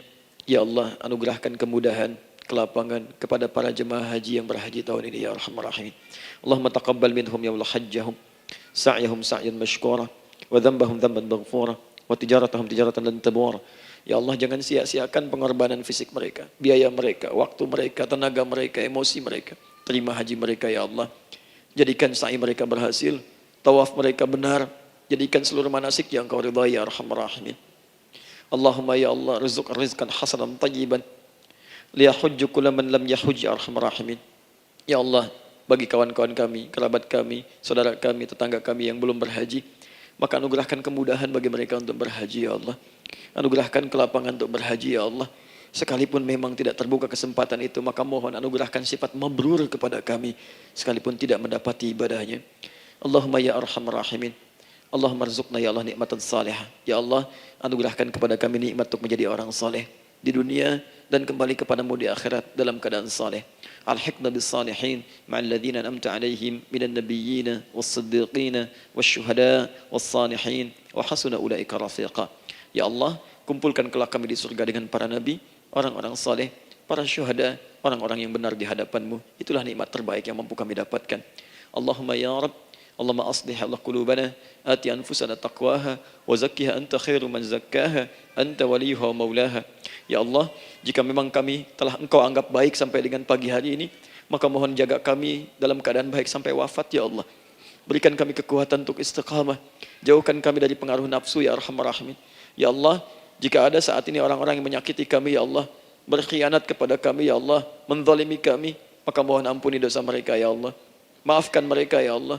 Bimbing mereka untuk sadar dan bertobat ya Allah. Titipkan dalam jiwa kami sifat untuk saling menyayangi ya Allah. Titipkan dalam jiwa kami sifat untuk saling memaafkan ya Allah. Titipkan dalam jiwa kami sifat untuk bisa memperhatikan ya Allah. Allahumma ya Rabb, Rabbana atina fid dunya hasanah wa fil akhirati hasanah wa qina adzabannar. Bifadlika subhana rabbika rabbil izzati amma yasifun. Wassalamun alal mursalin wa akhiru da'wana alhamdulillahi rabbil alamin. Sebelum saya akhiri dengan doa kifaratul majlis dan salam, saya ingin ucapkan terima kasih pada seluruhnya untuk ta'lim kita di pagi hari ini. Semoga Allah menerima semuanya dan semoga Allah muliakan. Dan terkhusus juga untuk Kang Daan, terima kasih untuk kali ini dan semoga istiqamah dalam kebaikan dan Masya Allah. Amin, amin. Beliau menginspirasi dan saya ingin menjadikan juga beliau sahabat dalam kehidupan untuk seluruhnya. Amin. Dan sahabat terbaik selalu memberikan yang terbaik untuk sahabatnya. Karena itu di pagi hari ini saya ingin sampaikan kepada Bapak Ibu sekalian, Bapak mungkin yang hadir, Ibu yang hadir, saya ingin berikan pada sahabat saya satu anugerah yang mungkin Allah titipkan. Saya akan ajak Kang Daan untuk menunaikan ibadah umrah dengan saya di bulan September insyaAllah. Saat kami akan berangkat pada tanggal 9 September tahun 2019. Saya kira itu dan semoga bermanfaat insyaallah. Jazakallah khair. Baik. Semoga Allah muliakan untuk semuanya. Terima kasih untuk semuanya. Terima kasih untuk semuanya. Terima kasih untuk semuanya. Terima kasih untuk semuanya. Terima kasih untuk semuanya. Terima kasih untuk semuanya. Terima kasih untuk semuanya. Terima kasih untuk semuanya. Terima kasih untuk semuanya. Terima kasih untuk semuanya. Terima kasih untuk semuanya. Terima kasih untuk